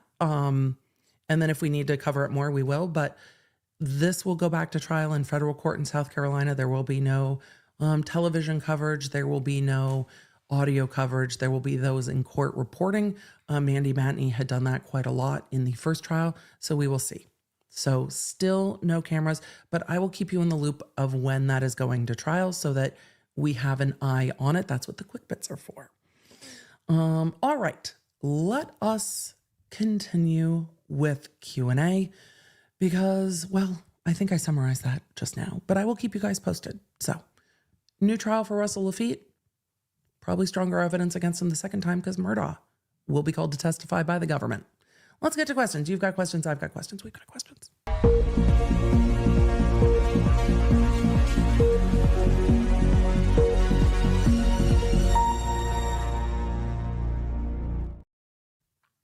All right. Let us get to Q&A. I'm going to go to the most recent question I just saw from Tiffany.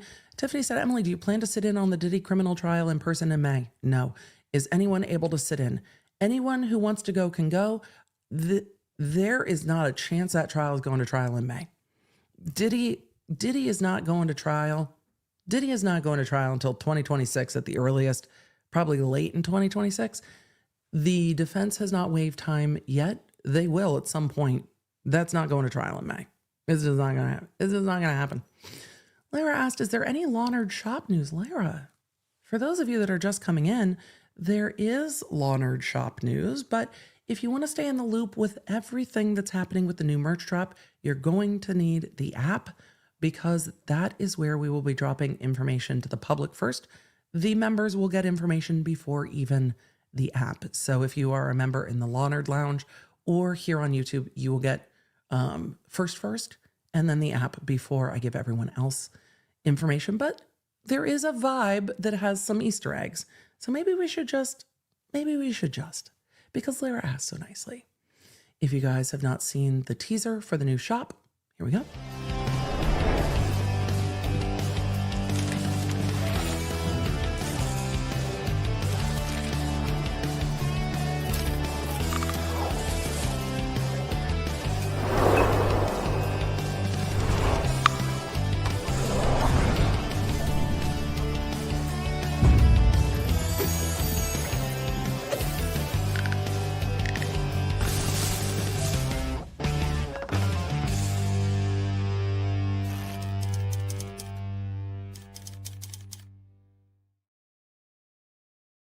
All right, for those of you asking, Nanan asked, will Laffite get time served if reconvicted? It depends on what his sentence is, but he will get credit for the time he has been in custody, but it depends on what the sentence is. Julie asked, does anyone know what his current sentence is? 84 months plus $3.5 million. Jessica said, will Laffite's trial be with the same judge? Generally, it is with the same judge, but that can change. It hasn't been sent back yet, but I'll keep you in the loop. I'm going to try to pronounce that right. Sochata, does the text crew still exist? No, it is the app now. The text crew was not a long-term solution. Plus I had some issues with, well, I had issues with the way that our text crew had changed things and rolled things out and tried to change my contract with no opportunity to renegotiate in the middle of trial coverage. I was very unhappy with the company I used for the text crew, so we phased it out and built our own app. So the text crew has merged to the app. Our text crew was only US, and we have a lot of international law nerds that would like to stay in the loop. So the text crew is now the app, and we get app notifications, which A, I like better for me. B, I think is better for y'all, because then if you are particularly busy and you turn off your app notifications, you can dial in how and when you want to be notified more granularly than you can with text. I love it. And it is worldwide, and that really helps. So we were really unhappy with our text crew. So we said, fuck it, we'll build it ourselves. And then we built the app so that we could notify you in the app. So Jessica said, yes, Netherlands here. Yeah, the international law nerds were like, wait, but I can't be in the text crew. And so how do we get notified? And email carriers are changing the way things get delivered. So this is our fastest way to let you know when things are happening, particularly in trial, when we need that to move swiftly. Not everybody streams the way that we do, but I want you guys to know if you need to bounce out for something like life happens during trial, but you don't want to miss witness, XYZ, I can send you a notification being like, witness is taking the stand, and you can be like, ooh, now I know. I want to get back. I don't want to miss that part live. So we thought it was the best way to keep you guys in the loop when trial days get long. And when we have a verdict, and when stuff pops off, and if stuff happens in cases I'm covering, there's times I'll just message all of you and be like, this happened. This is what happened today. Let me explain what that means. We'll cover it on a live stream in a day or two. So yes, I was very, very unhappy with our messaging. So let's see. Emha said, finally catching alive. Good to see you. Thank you. Barb said, appreciate your efforts. Thank you. We are trying to just be like, not sick. I would love to just not be sick. Cindy said, just got 4 paper cuts from sorting file folders. Those are the worst types of cuts. And it's that time of year where your hands are dry. I get it. I get it. Carla Ben 83, thank you for the gift of memberships. Karima, sorry if I pronounced that wrong. Karima. I'm going with that. Karima K said, using my new Law Nerd Tumblr during the stream. Love it. I'm so glad you love it. I love them too. Cast Iron Mama said, not me slowing the vibe to 0.25 to see more. That's fine. Octonation said, all I can say is make sure you have the Law Nerd app at lawnerdapp.com. Happy 2-year anniversary. Let's see. FYI, check out Bonnie Raitt's hoodies. The lining of the hood has her name so you can see it when it's flipped down. So cool. That does sound cool. Marvelous Mel said, for tea lovers, the tea was limited edition, but simply said it would be restocked. It's a maple breakfast tea. I know. I need to share it. Is it? I don't think have they sold out of it yet? I think it's still available. Casey Cat, thank you for the gift of memberships. EDB ASMR dictionary when? Probably not. We've got a lot of historic documents we need to get through. So we have a lot to get through. Weird this year goes, Ziggy said, zoom, zoom. I feel the same way. I can't believe it's November. We did a lot of trial, really. And that's a lot of trial is keeping us busy. So let's see. Apparent plastic. Where'd that go? Will there be tumblers with a different texture? Not in the next 2 drops, but possibly down the road there will be. So we do have different hats coming. Do not worry. We're able to source a lot more, and we're able to source in a different way. So we have other options. Do not worry. But we will be rolling things out in drops more than in evergreen.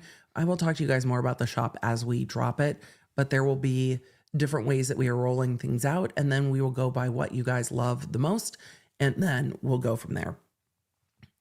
Jan said, where did it go? Jan said, keeping my eye on Inner City Press, keeping my eye out on Inner City Press for Diddy while watching this. Inner City Press is a great account, and they have absolutely covered courts in New York incredibly well. I don't know how they do it. Like, I don't know how Inner City Press gets the information out so quickly, but they do. It's amazing. It's amazing. Polly said, can we have pins and patches in the shop? Yes, we can. Yes, we can. All right. Who is ready for Turkey Day? Not me, but we will be doing the E and Dr. B live stream on Friday afterwards. So do not worry. We will. Let's see. Hit the like for the stream. Absolutely. Rare in the history said, wow, still live. We're wrapping up. I literally just finished jury duty and saw I didn't miss the whole live. Hopefully it was fun. Laura said, I'm late. Did we talk about the non-fight? No, not really. We talked about it in the Law Nerd Lounge in the app. So if you go to lawnerdlounge.com, we did like a live watch party over in the member space in the app. And so we were all just chatting with each other about it over there. But here's what happened for the Jake Paul, Mike Tyson fight. They made a lot of money. And everybody went, why can't Netflix stream without buffering? That was boring. The fight before was great though. So it was fantastic. And I appreciated it. So the fight before was a fight. That fight was a, I don't know, exhibition fight. So they all got paid. I think Jake Paul doesn't really, this is my read of the situation. wants to keep doing exhibition boxing and get paid. So they had to find a state that would let them fight with that huge age difference too. And I think that's why they were in Texas. I think Texas is the only state that would allow for it.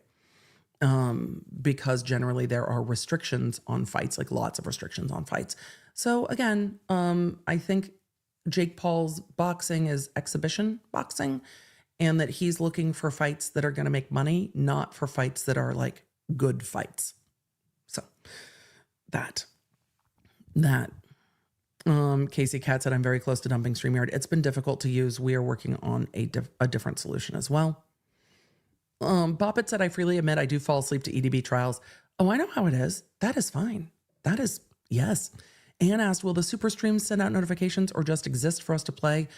We haven't decided if we're going to premiere them first or not. So I will keep you guys in the loop when those roll out, but they will exist for you guys to play. So our goal is to have them available as a stream 24/7. So they're kind of an always on. And if you guys need a long stream, you can pop on a long stream. Laura M. said, I started classes for my associates in paralegal studies next month. Thank you, EDB. I didn't think I could do it with my ADHD and dyslexia. Thank you for everything. Laura, you can. There will be times it will be a struggle. Find out the way that learning works best for you and accommodate yourself, and you've got it. Sassy J in the UK, thank you for the 5 gifted memberships. To all of the law nerds that are like, it's so good to see the law nerds. It is so good to see the law nerds. Alicia G said, Emily makes Tuesday better, and soon to be Tuesday, Wednesday, and Thursday. I'm so excited. Law nerds, I see all of your amazing comments. Thank you. MT Box Designs and Development said, good morning. Today is my youngest daughter's 14th birthday. Can we get a shout out to Maddie? Maddie, happy birthday. And I'm sure all the law nerds in the chat have already said happy birthday. Happy 14th birthday. What a great year. Have a lot of fun. And I love that your birthday you got right before all the holidays. It's going to be great. Casey Cat, thank you for the gifted memberships. I appreciate it. For those of you asking, what does programming look like next week? We'll talk about it on Thursday. I need to double check some court dates, and we will talk about it on Thursday. So Thursday, we will talk about programming. We'll talk about the shop, and we will talk about the holidays. Tomorrow, law nerds, tomorrow, I am dropping a breakdown of all of the pending Diddy motions. Some of those are in court on an emergency hearing today. So what did Diddy do now is tomorrow. That's tomorrow. I will be in the premiere. I will see you in the chat tomorrow. Thursday, I will be streaming. And as I said, we will go over scheduling and stuff on Thursday for what next week looks like. I am going to be taking some downtime during the holidays, spending time with my kiddos. There will be a members only stream on Friday, but I know there are some court hearings coming up this week. So there might be an extra schedule this week. We will see, but do not worry. I will keep you in the loop. And don't forget, so far we've got a Sarah Boone sentencing on December 2nd. So we will 100% be at a Sarah Boone sentencing on December 2nd. But I will have some downtime over the holidays. I need it. I'm sure you need it. We all need it. But we will still have stuff coming up for you on the channel, and I will let you know on Thursday. I need to sit down and look at the calendar so I can answer that question more fulsomely. Law nerds, with that, thank you. Thank you. Thank you. It is good to see you. Stay tuned in the app. We've got lots coming. Members, after I finish streaming, I'm going to go put up a post where you guys can friend each other in our game, Midas Merge. Thank you for sponsoring today's stream so that you guys can find your law nerd friends in the app. And I will be looking for some of you to friend as well. It's a lot of fun. We did it last time they rolled out as a sponsor, and I know how much more fun mobile gaming is with friends. My recommendation is to make sure you change your name in-game to something that is not one of the standard names that they give, so it's easier for you guys to find each other. Whether you use your handle on YouTube or not is up to you, but I would recommend changing that name in-game so it's easier for the law nerds to find each other. Thank you for being here. Thank you for being a law nerd. I will see you guys soon. Hang in there to everyone who's also feeling under the weather, because woof, this time of year. But I'll see you guys soon, and I'll see you tomorrow on the premiere of the podcast. Bye. You can stay up to date with everything I'm covering and fast notifications on our free iOS and Android app at lawnerdapp.com or search the App Store for Law Nerd. You can also follow me around social media, and don't forget to check out my podcast, The Emily Show, with quick bits dropping every Monday, summarizing everything I do here on the live streams on Tuesday and Thursday for when you just have time for the quick bits. Thanks for being a Law Nerd.